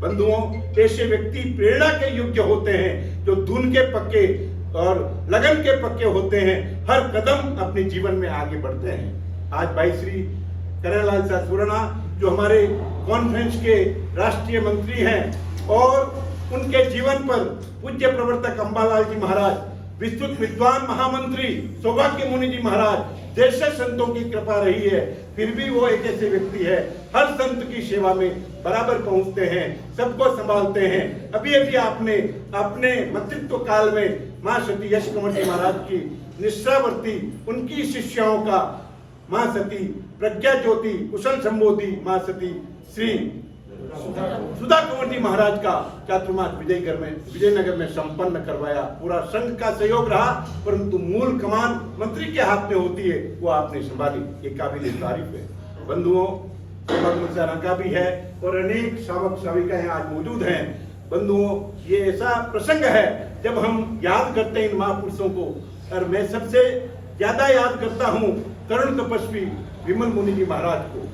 जब आगरा का चातुर्मास संपन्न कर डायरेक्ट नॉन स्टॉप विहार करके बेंगलोर हलसूर में आपका चातुर्मास हुआ, और उस चातुर्मास में मां सती केसर देवी जी महाराज का चातुर्मास गणेश बाग में था।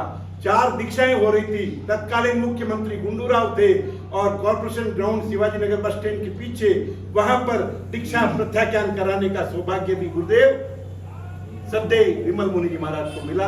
आप उस बात के चश्मदीद गवाह हैं, श्रद्धेय सेवा शिरोमणि श्री वीरेंद्र मुनि जी महाराज। बंधुओं, आपकी कितनी तारीफ करूं। आपने श्रद्धेय विमल मुनि जी महाराज के मन में कुछ नहीं था, परंतु कड़क थे, निडर थे, और जो भी बात है मुंह पर कहते थे, किसी से नहीं डरते थे। और ऐसे कड़क स्वभाव को, ऐसे नरम स्वभाव को, ऐसे तपस्वी रत्न संत के स्वभाव को आपने झेला और बड़ी भक्ति और गुरु बुद्धि से उनकी सेवा की। और आज यही कारण है आपने अपने जीवन के 50 साल के संयम पर्याय को पार कर आगे बढ़ गए हैं। ऐसे सही आपने स्वर्ण संयम साधक आराधक के रूप में आपने प्रसिद्धि पाई है। और आपके व्याख्यान भी बड़े रोचक होते हैं। आपके व्याख्यान में बड़ी सरलता है, सुबोध शैली है, सरल हिंदी भाषा में आप प्रवचन फरमाते हैं, और दक्षिण भारत के तो आप रत्न बन गए हैं। बंधुओं, यो कहूं कि आपने दक्षिण भारत को अपने साथ जोड़े रखा, और आपने दक्षिण के लोगों के मन में छाप बनाई है, हृदय में स्थान बनाया है। और जब गुरु किसी श्रावक और श्राविका के हृदय में स्थान प्राप्त लेते हैं तो वो गुरु धन्य हो जाते हैं, और उन गुरु की कृपा जब श्रावकों को मिल जाती है, श्रावक भी धन्य हो जाता है। तो ऐसे श्रद्धेय सेवा शिरोमणि जिन्हों का 2024 का चातुर्मास यहाँ संपन्न हुआ, बड़ा शालीनता के साथ में संपन्न हुआ। पूरा संघ का सहयोग रहा, और मूल दूरी के रूप में रहे हमारे भाई अध्यक्ष संघ भी श्री उत्तम चंद जी साहब आछा, जिन्होंने सबको साथ लेकर, सबके साथ मिलकर चातुर्मास को नए आयाम प्रदान किए।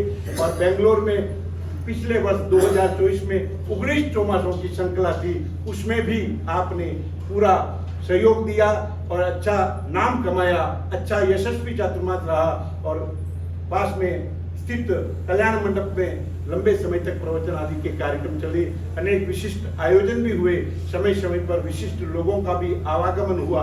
ये सारा श्रेय आपको, आपके सकल संघ को जाता है, सब सदस्यों को जाता है, सब पदाधिकारियों को जाता है, जिन्होंने पुरुषार्थ किया है, कंधे से कंधा मिलाकर जो कार्य किया है।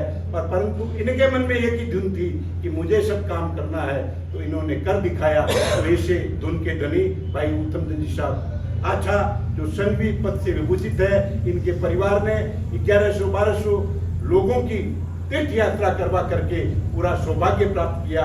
ये संघवी रूप में प्रसिद्ध हुए, जिन्होंने सम्मेद सिक्कर की यात्रा भी कराई, पालितना की यात्रा भी कराई, न जाने कितने तीर्थों की यात्रा कराकर लोगों के कर्म निष्ठा में सहभागी बने, अनेक संतों के दर्शन। और सबसे बड़ी बात, हमारे विजय वल्लभ सूरी जी महाराज, आचार्य नित्यानंद सूरी जी महाराज की निश्रा में इनके बुआ जी महाराज, दादी जी महाराज साहब, जो सुमंगला श्री जी महाराज साहब, इनका दर्शन उन्होंने तीर्थ में, बरखेड़ा तीर्थ में किए। और उनके दर्शन करने के 2 दिन बाद ही वो देवलोक हो गए। इनकी बात मन की मन में रह जाती, परंतु वो भी सौभाग्य उन्होंने प्राप्त किया। और जब उन्होंने कहा था संघ निकालना है, तो मां सभी की सुमंगला श्री जी के आशीर्वाद से, गुरुदेवों के आशीर्वाद से संघ यात्रा सानंद संपन्न हुई। ये सारा कार्यक्रम संपन्न हुआ। तो इस प्रकार से आपने हर कदम अपने जीवन में आगे बढ़े हैं और हर कार्य को आगे बढ़ाने में सहयोग प्रदान किया है। तो मैं निवेदन करूंगा, भाई श्री उत्तम चंद्र शाबाचा कृपया पधारें और अपने मन की बात, अपने उद्गार प्रकट करें। अध्यक्ष के उद्गार के रूप में पधारें।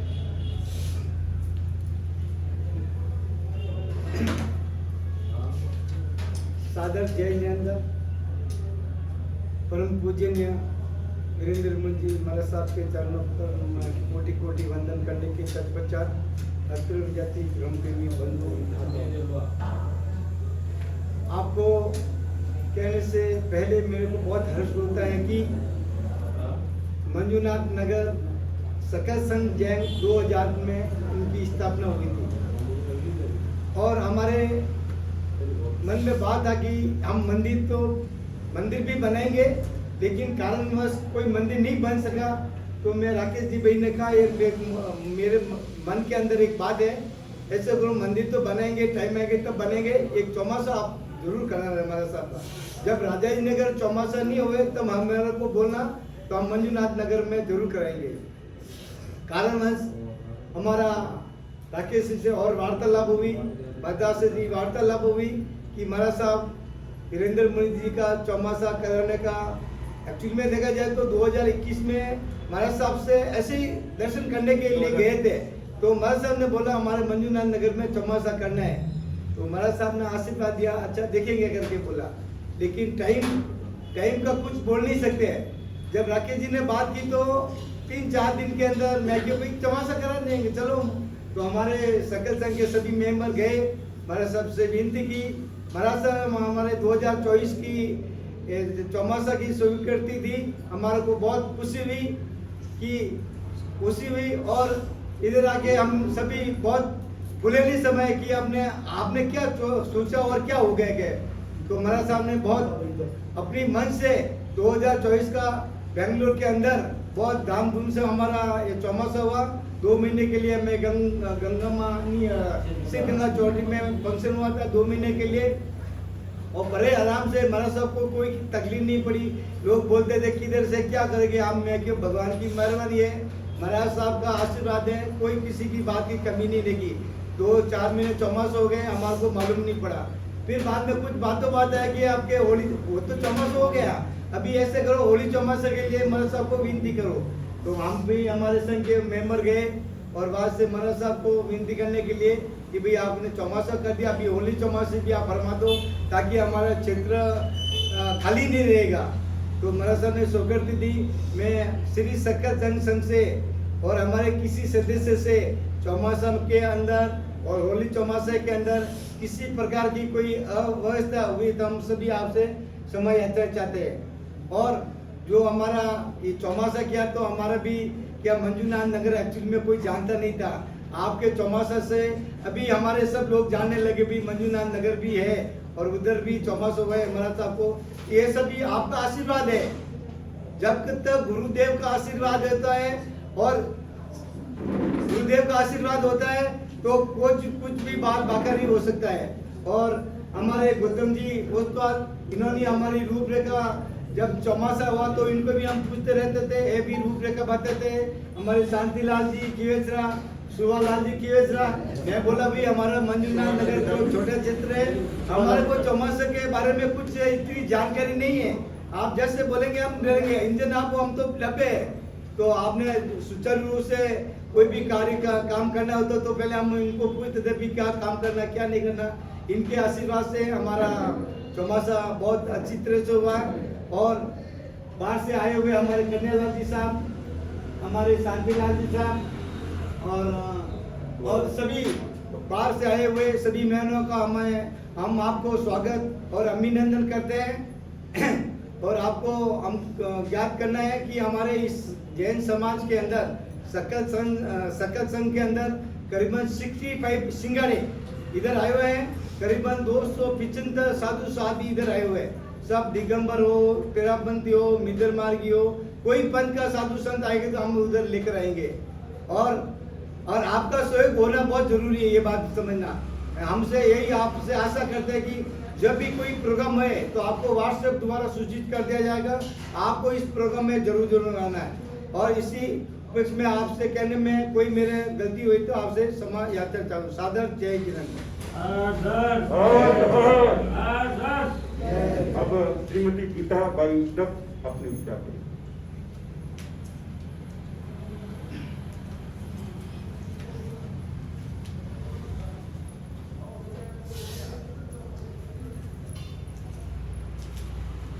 सादर जय जिनेन्द्र, जय गुरु नानक, जय गुरु राम, अतर विभाजित महान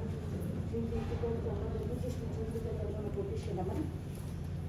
ज़्यादा समय न लेते हुए मैं यहाँ के अध्यक्ष और मंत्री श्रीमान उत्तम चंद जी आचा और श्रीमान राकेश जी दलाल को यहाँ बुलाना चाहती हूँ। संघ की तरफ से ये लेटर है।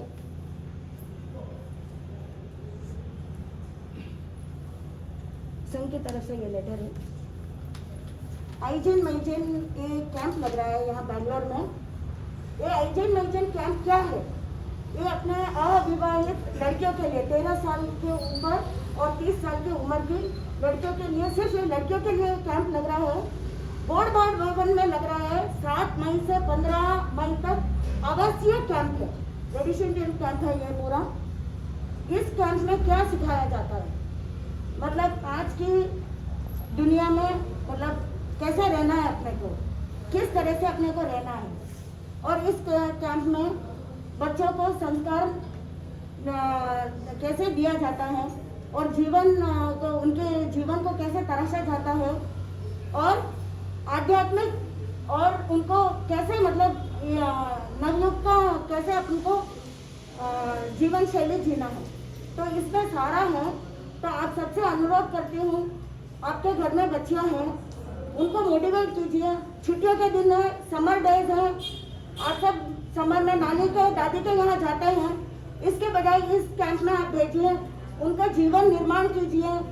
छोटे छोटे मतलब खुशियाँ मतलब पूरा वो ढूंढते हैं ना, तो इसमें कैंप में आपको सब मिल जाएगा।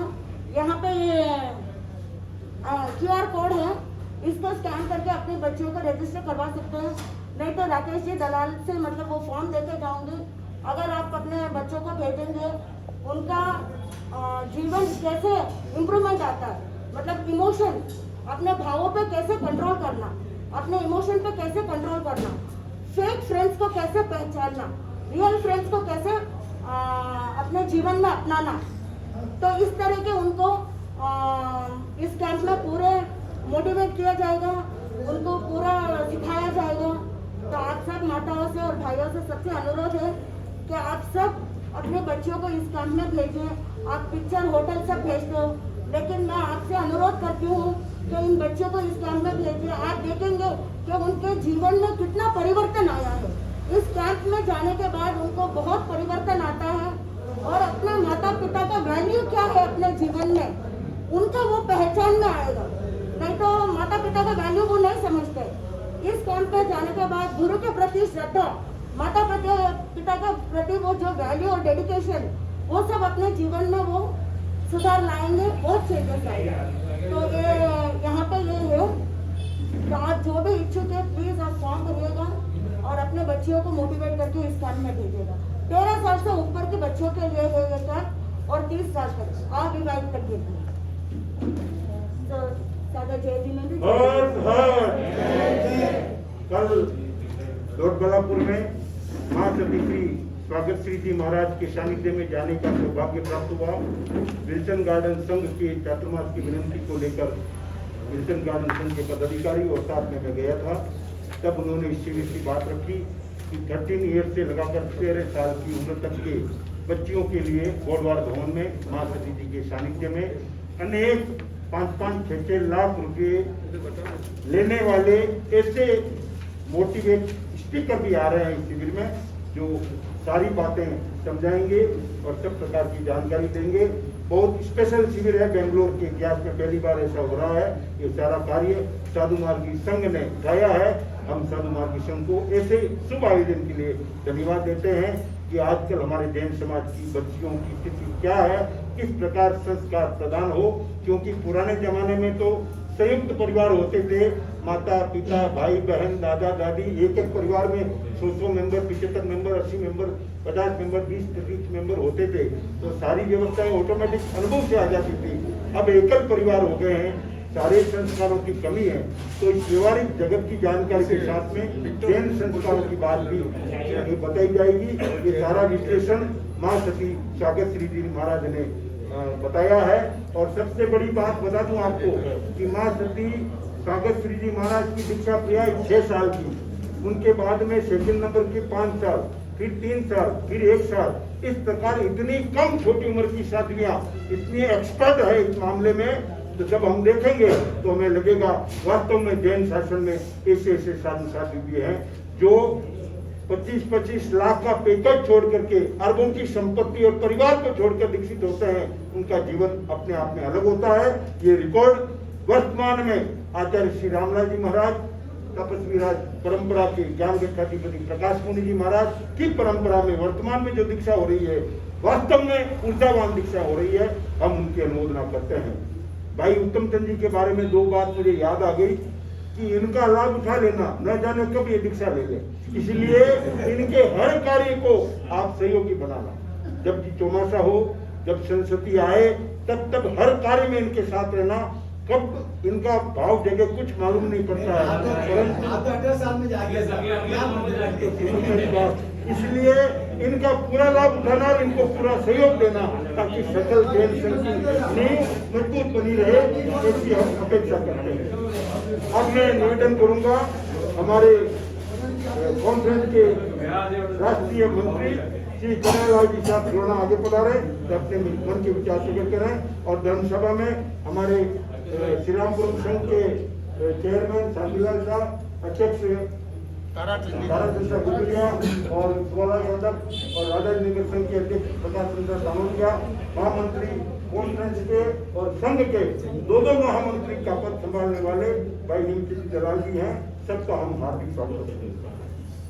पंच परमेश्वर के पावन चरणों में कोटिशः वंदन करता हुआ जगत वल्लभ पूज्य गुरुदेव श्री चौधरी जी महाराज साहब के पावन चरणों में कोटिशः वंदन करता हुआ अत्र विराजित संयम साधक पूज्य गुरुदेव श्री वीरेंद्र मुनि जी महाराज साहब के पावन श्रेष्ठ चरणों में हृदय की अति गहराई से सत वंदन करते हुए धर्म सभा में उपस्थित सभी धर्मनिष्ठ महानुभावों, माताओं, बहनों, बाहर से पधारे हुए सभी संघ संस्थाओं के पदाधिकारीगण, सभी को सादर जय जिनेन्द्र। बंधुओं, आज बहुत ही शुभ अवसर है। 2 पूज्य महान आत्माओं का, एक का दीक्षा जयंती और दूसरे का पुण्य स्मृति दिवस तथा तीसरा और भी उससे श्रेष्ठ पूज्य गुरुदेव श्री वीरेंद्र मुनि जी महाराज साहब का 50वां दीक्षा दिवस आज हमें मनाने का यह शुभ अवसर मिला है। मैं पूज्य गुरुदेव श्री से ज़्यादा तो संपर्क में नहीं रहा, लेकिन मैं भाग्यशाली समझता हूँ अपने आप को कि मेरा प्रथम मिलन जो हुआ है गुरुदेव का, जब हम पूरा विजयनगर संघ चेन्नई प्रतिभा सिद्धि महाराज साहब की विनती के लिए पधारे थे और वहाँ पूज्य गुरुदेव श्री के जो जहाँ संस्था बना रखी है वहाँ हमने दर्शन किए। गुरुदेव श्री के बारे में इतनी सरलता, इतना ज्ञान, इतना जो विवेक जो है वो हमें जानने को मिला और तब से हम गुरुदेव से बहुत प्रभावित हुए। मैं जहाँ पे भी अवसर बहुत मिलता है गुरुदेव श्री के दर्शन के लिए पहुँच जाता हूँ। और आज का जो ये कार्यक्रम जो बहुत ही सुंदर कार्यक्रम हुआ है, सुंदर तो होना ही था, क्योंकि जिस गाड़ी का जो ड्राइवर अगर मजबूत होए, ड्राइवर अच्छा होए तो गाड़ी तो रफ्तार से दौड़ेगी ही। तो उसका संचालन हमारे परम विद्वान श्रीमान गौतम चंद जी साहब सवाल ने किया है। गौतम चंद जी साहब भले ही श्रावक हैं, तो श्रावक हैं, लेकिन मेरी दृष्टि से मैं मानता हूँ कि इनमें आचार्य श्री इतना ज्ञान और इतना गुण है, इतना मतलब रत्न हितैषी संप्रदाय से होते हुए भी जितने भी संप्रदाय हमारे जैन धर्म के हैं उनके सारे साधु संतों के बारे में, आगम के बारे में, सभी के बारे में, सबकी जीवन हिस्ट्री के बारे में इतना ज्ञान, मैं तो बोलता हूँ किसी को भी शायद नहीं होगा जितना ज्ञान इनके पास है। ऐसे हमारे सुशावक हमारे को मिले हैं। हमारा ये जैन आज जो धर्म है वास्तव में बहुत धन्य है ऐसे सुशावकों से। और एक बात मैं और कहना चाहूँगा कि जब भगवान महावीर स्वामी का जन्म हुआ था तब माता को 14 स्वप्न आए थे, लेकिन आज आप किसी को मालूम नहीं होगा। एक छिपी हुई बात बताता हूँ कि जब उत्तम चंद जी शाह का जन्म हुआ था तब इनकी माता को भी एक स्वप्न आया था और उन्होंने देखा कि मेरा बच्चा एक ऐसा मतलब इतना सेवा भावी बनेगा कि मैं इसका क्या नाम रखूं। तब उन्होंने सोचा मैं उत्तम नाम रख दूं और अच्छा तो अच्छे है ही है और नाम भी उत्तम रख दिया। ये माता का स्वप्न था और उसी माता के जो विश्वास और स्वप्न था उसको आज पूरा कर रहे हैं। वास्तव में जो गौतम चंद साहब ने कहा आपके बारे में कि ऐसा सुश्रावक पूरे हमारे जैन समाज में मिलना बहुत ही दुर्लभ है, जो हर साधु संतों की सेवा में सदा समर्पित रहता है। ऐसे साधु श्रावक को हम वास्तव में नमन करते हैं। इनसे हमें बहुत कुछ सीखने को भी मिलता है। और हमारे राकेश भाई दलाल के बारे में क्या कहूँ, साधु संतों की सेवा में इतनी कम उम्र में आज हम 60 साल के हो गए फिर भी हम धंधे के पीछे दौड़ते हैं। हमको समय नहीं कहते हैं। आज ये इतना यंग होते हुए भी साधु संतों की इतनी सेवा वास्तव में हमें बहुत कुछ सीखने को मिलता है। हर साधु संतों की सेवा में हमेशा तत्पर रहते हैं और विहार सेवा में तो सुबह 5 बजे 4 बजे उठ के रोज का नित्य नियम ऐसे सेवा वास्तव में इनसे हमको बहुत कुछ सीखने को मिलता है। और इनसे सीख कर भी हम हमारी शक्ति को बढ़ाते हैं कि हम भी कुछ न कुछ करें और इसी के बदौलत हम कर रहे हैं। तो इन सभी को बहुत बहुत धन्यवाद। ज़्यादा समय नहीं लगता, आप भी बिहार साहब में जुड़ जाओ। सभी को साथ हमारे गुरु आज हमारे बीच में राजस्थान पत्रिका से भाई सुरेंद्र जी राजपुरोहित हमारे बीच में हैं, उनका भी हम हार्दिक स्वागत अभिनंदन करते हैं। भाई सुरेंद्र जी राजपुरोहित एक ऐसे व्यक्ति हैं जो बड़े मिलनसार है, हंसमुख है और सबको साथ लेकर चलते हैं। जिस प्रकार प्रधानमंत्री नरेंद्र मोदी है वैसे ये हमारे बेंगलोर के पत्रकार मोदी जी हैं। तो इनको हम हार्दिक धन्यवाद देते हैं कि आपके पदार्पण से हमारा कार्यक्रम और 4 साल लग गए हैं। अब अंतिम वक्ता के रूप में हमारे बीच में है श्री रामपुर संघ के चेयरमैन पूर्व अध्यक्ष भाई शांतिलाल साहब।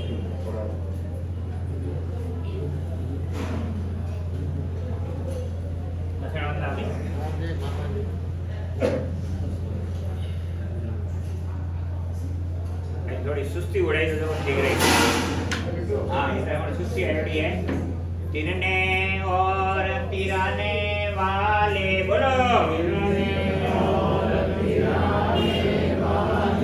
नैया पार लगाने वाले,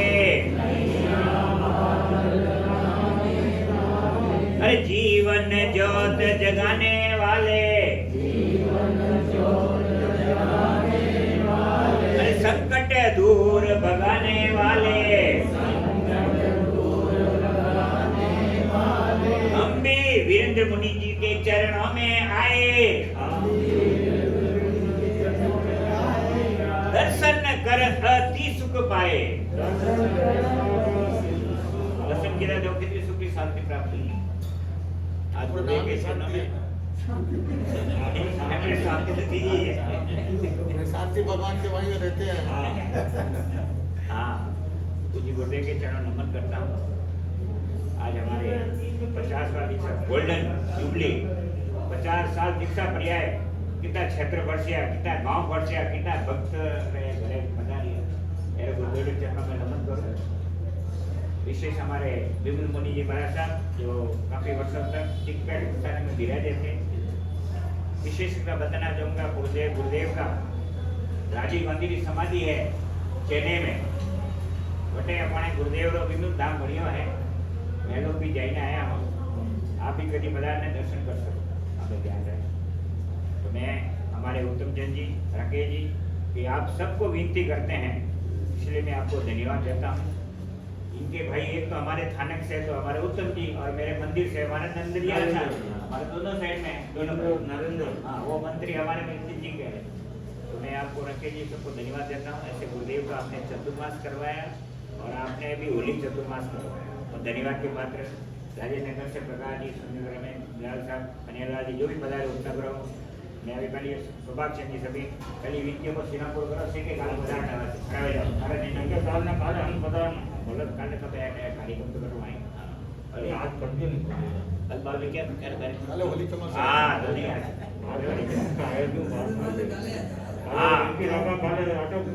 हमारा निवेदन है कि गुरुदेव आपका यह कार्यक्रम संपन्न करके आप सिनापुर पधारने का लक्ष्य है। कल हमारे वहाँ पर एक प्रार्थना और वो तो शादी की व्यवस्था सोलह जी खड़ा हो जाए, सिनापुर खड़ा हो जाए। हाँ जी, वंदा में अब आया सिनापुर। आपण देखो आज घराच्या एवढा. मैं तो अभी नया साल पूरा हाँ. ये साल 24 का और 25 का प्लान करेगा। प्रोग्राम है जो आप एकाग्रता भी कर सकते हैं और गौतम प्रसाद ये भी है, तो ये है विकास में भी है गौतम प्रसाद. हाँ, अभी हमारे पधारा बहुत सारे हैं. अरे आओगे, ये हमारे गुरु जी है. हाँ.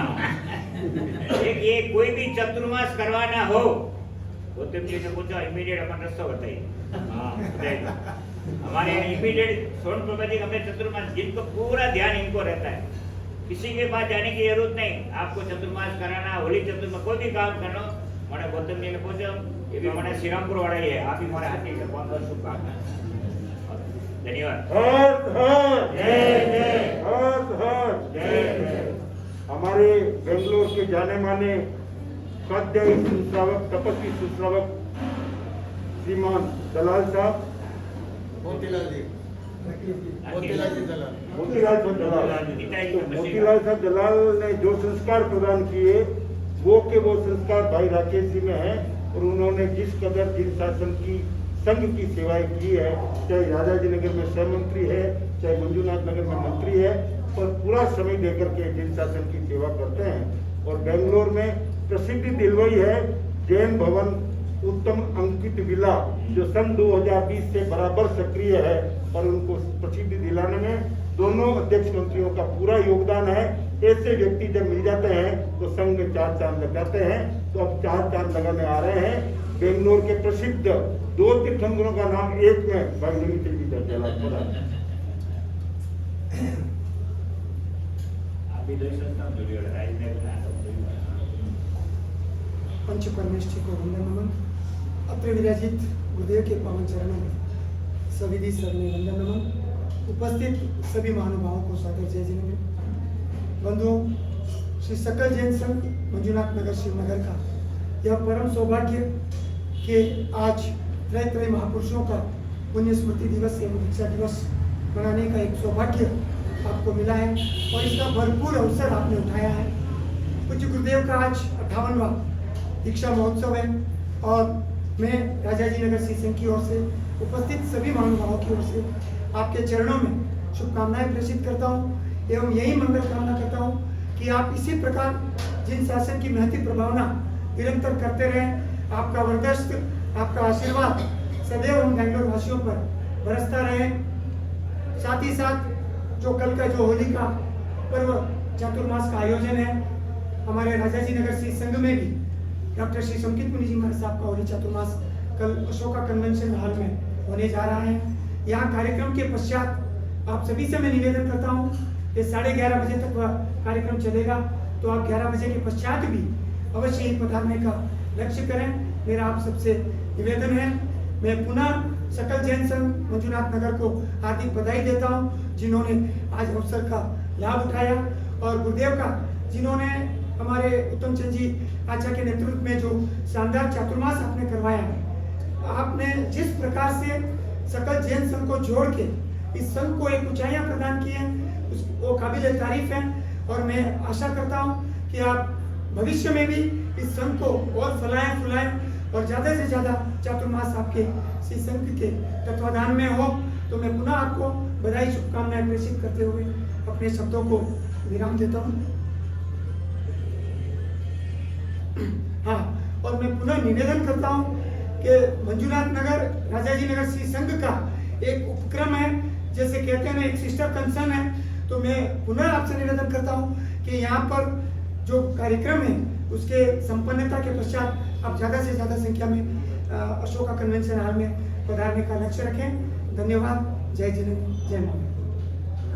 हाँ, और कल वहाँ पर भोजन की व्यवस्था गौतम प्रसाद भी रहेगी, और आप अवश्य ही लाभ लेकर हमें आतिथ्य सत्कार का अवसर प्रदान करें। धन्यवाद। हर हर जय जय, हर हर जय जय। अब हम अपने कार्यक्रम की ओर आगे बढ़ रहे हैं।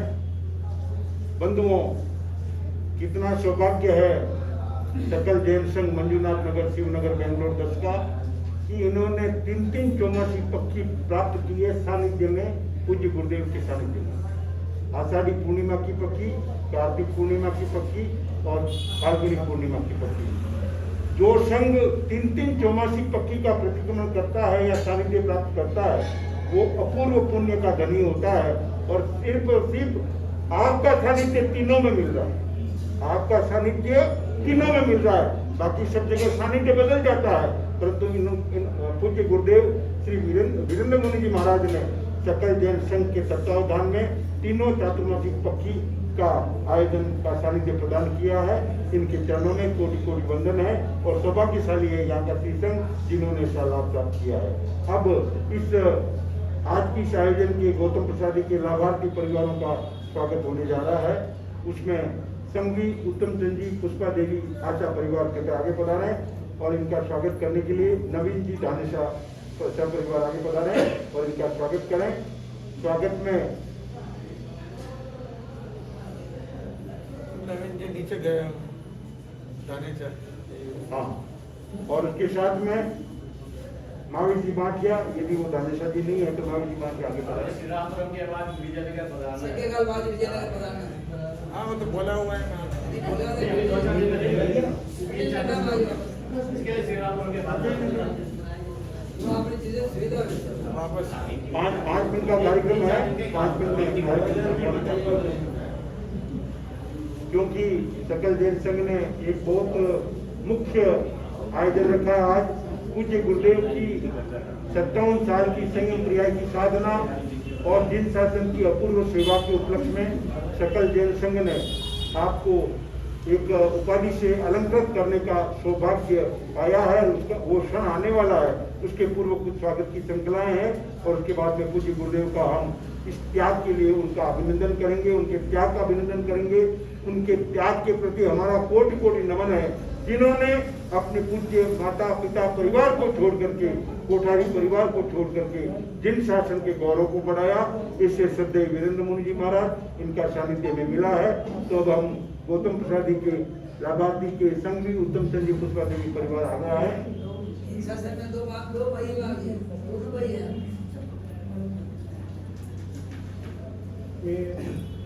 उनके स्वागत के लिए आमंत्रण करता हूँ राजेश जी कोठारी एवं लक्ष्मीलाल जी खाबिया, कृपया आगे पधारे एवं संघवी उत्तम चंद जी आचा का माला एवं शाल द्वारा स्वागत करें।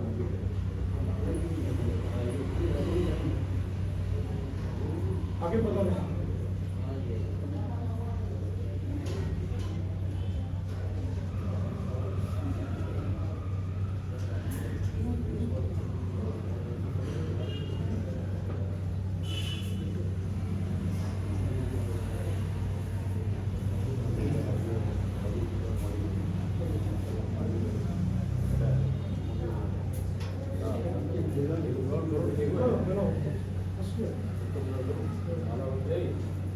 पिंटू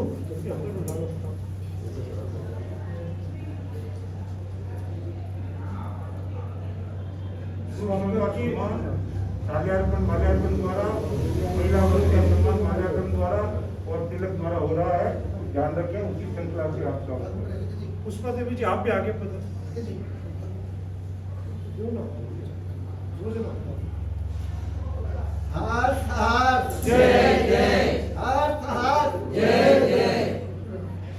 स्वागत की इसी कड़ी में मैं आप आमंत्रित करता हूँ भाई उत्तम चंद जी बागमार, आप आगे पधारे एवं आपका स्वागत करेंगे श्रीमान मानक चंद जी धानेसा।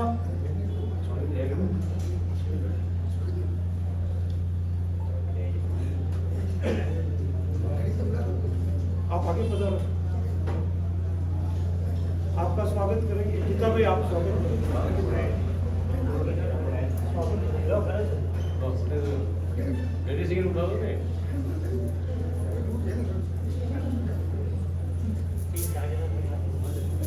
स्वागत की अगली कड़ी में मैं अब आमंत्रण करता हूँ भाई राजेश कुमार जी, अनीता भाई कोठारी, कृपया आगे पधारे, आपका स्वागत करेंगे।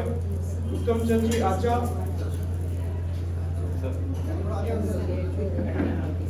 एवं दिलीप जी आचा। बदली घरे आगे घरे एक मिनट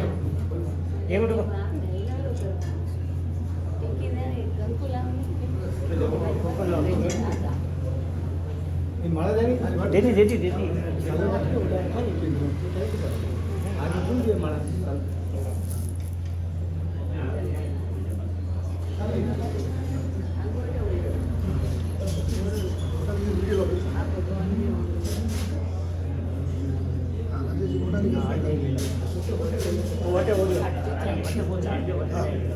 अजय जी कोठारी का स्वागत समूह उत्तम सिंह जी अच्छा करते हुए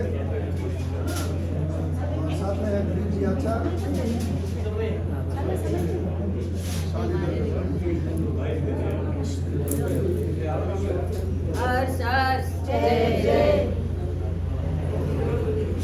एक मिनट होगा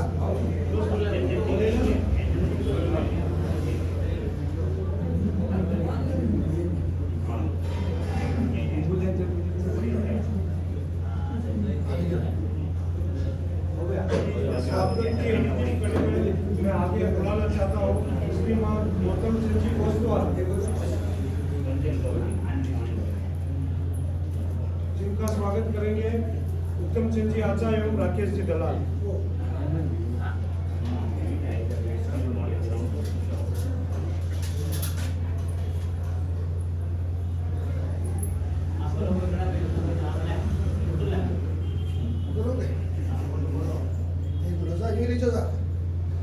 थोड़ी स्माइल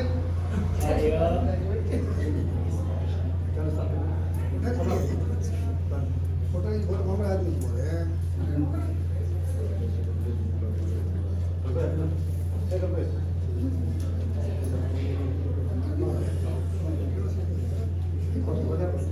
आप बोलो राकेश भाई गौतम जी बॉक्स स्टार वाले का भी स्वागत होने जा रहा है। हाँ बोलो बॉक्स स्टार मेंबर। नाम भी बहुत अच्छा है हाँ मोक्ष द्वार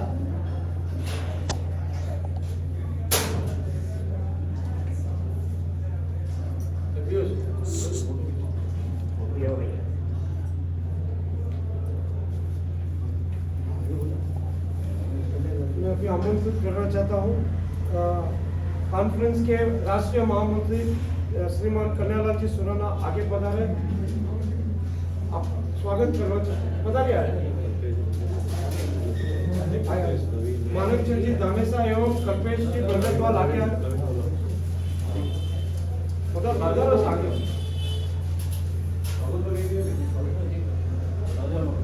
आगे पधारो कौन सा काम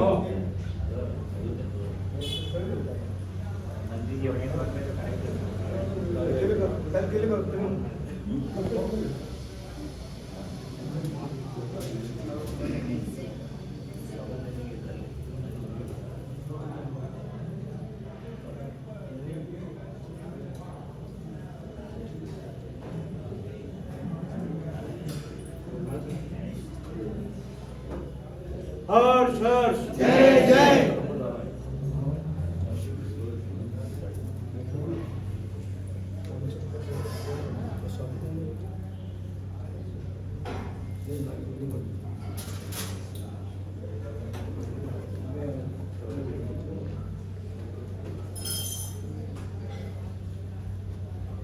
अब हम श्रद्धेय सेवा शिरोमणि सेवा चक्रवर्ती जिन्होंने लंबे समय तक जैन शासन की गौरव गरिमा बढ़ाई है संत रत्न के रूप में ऐसे श्रद्धेय पूज्य श्री वीरेंद्र मुनि जी महाराज के चरणों में हम श्री सकल जैन संघ मंजूनाथ नगर शिवनगर बेंगलोर की ओर से कुछ विशेष अलंकरण चरण चरणों में समर्पित करने जा रहे हैं। जब भाई श्री उत्तम चंद जी साहबाचा का फोन आया कि ये पूरा मैटर आपको बनाना है तो रात्रि को बैठ करके पूरा बनाया और फिर व्हाट्सएप भेजा, फिर ये तैयार हुआ।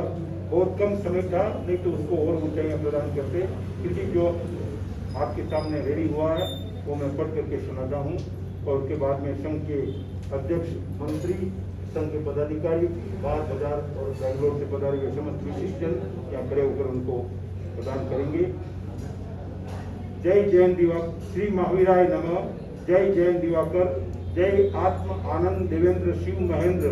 जय विमल वीरेंद्र। श्री सकल जैन संघ मंजूनाथ नगर शिवनगर बेंगलोर के तत्वावधान में दक्षिण भास्कर उपाधि अलंकरण अभिनंदन आपके चरणों में समर्पित करते हैं। दिनांक 12 मार्च 2025 बुधवार हमारे श्री सकल जैन संघ मंजुनाथ नगर शिवनगर बेंगलोर कर्नाटक के प्रबल पुण्योदय से सन 2024 में समण संघीय जैन दिवाकर रत्न तरुण तपस्वी पूज्य गुरुदेव श्री विमल मुनि जी महाराज के सुशिष्य स्वर्ण संयम आराधक सरस वाणी भूषण सेवा शिरोमणि सेवा चक्रवर्ती जिन शासन प्रभावक पूज्य गुरुदेव श्री विनंत मुनि जी महाराज साहब का शानदार यशस्वी गुण ग्रहण करने योग्य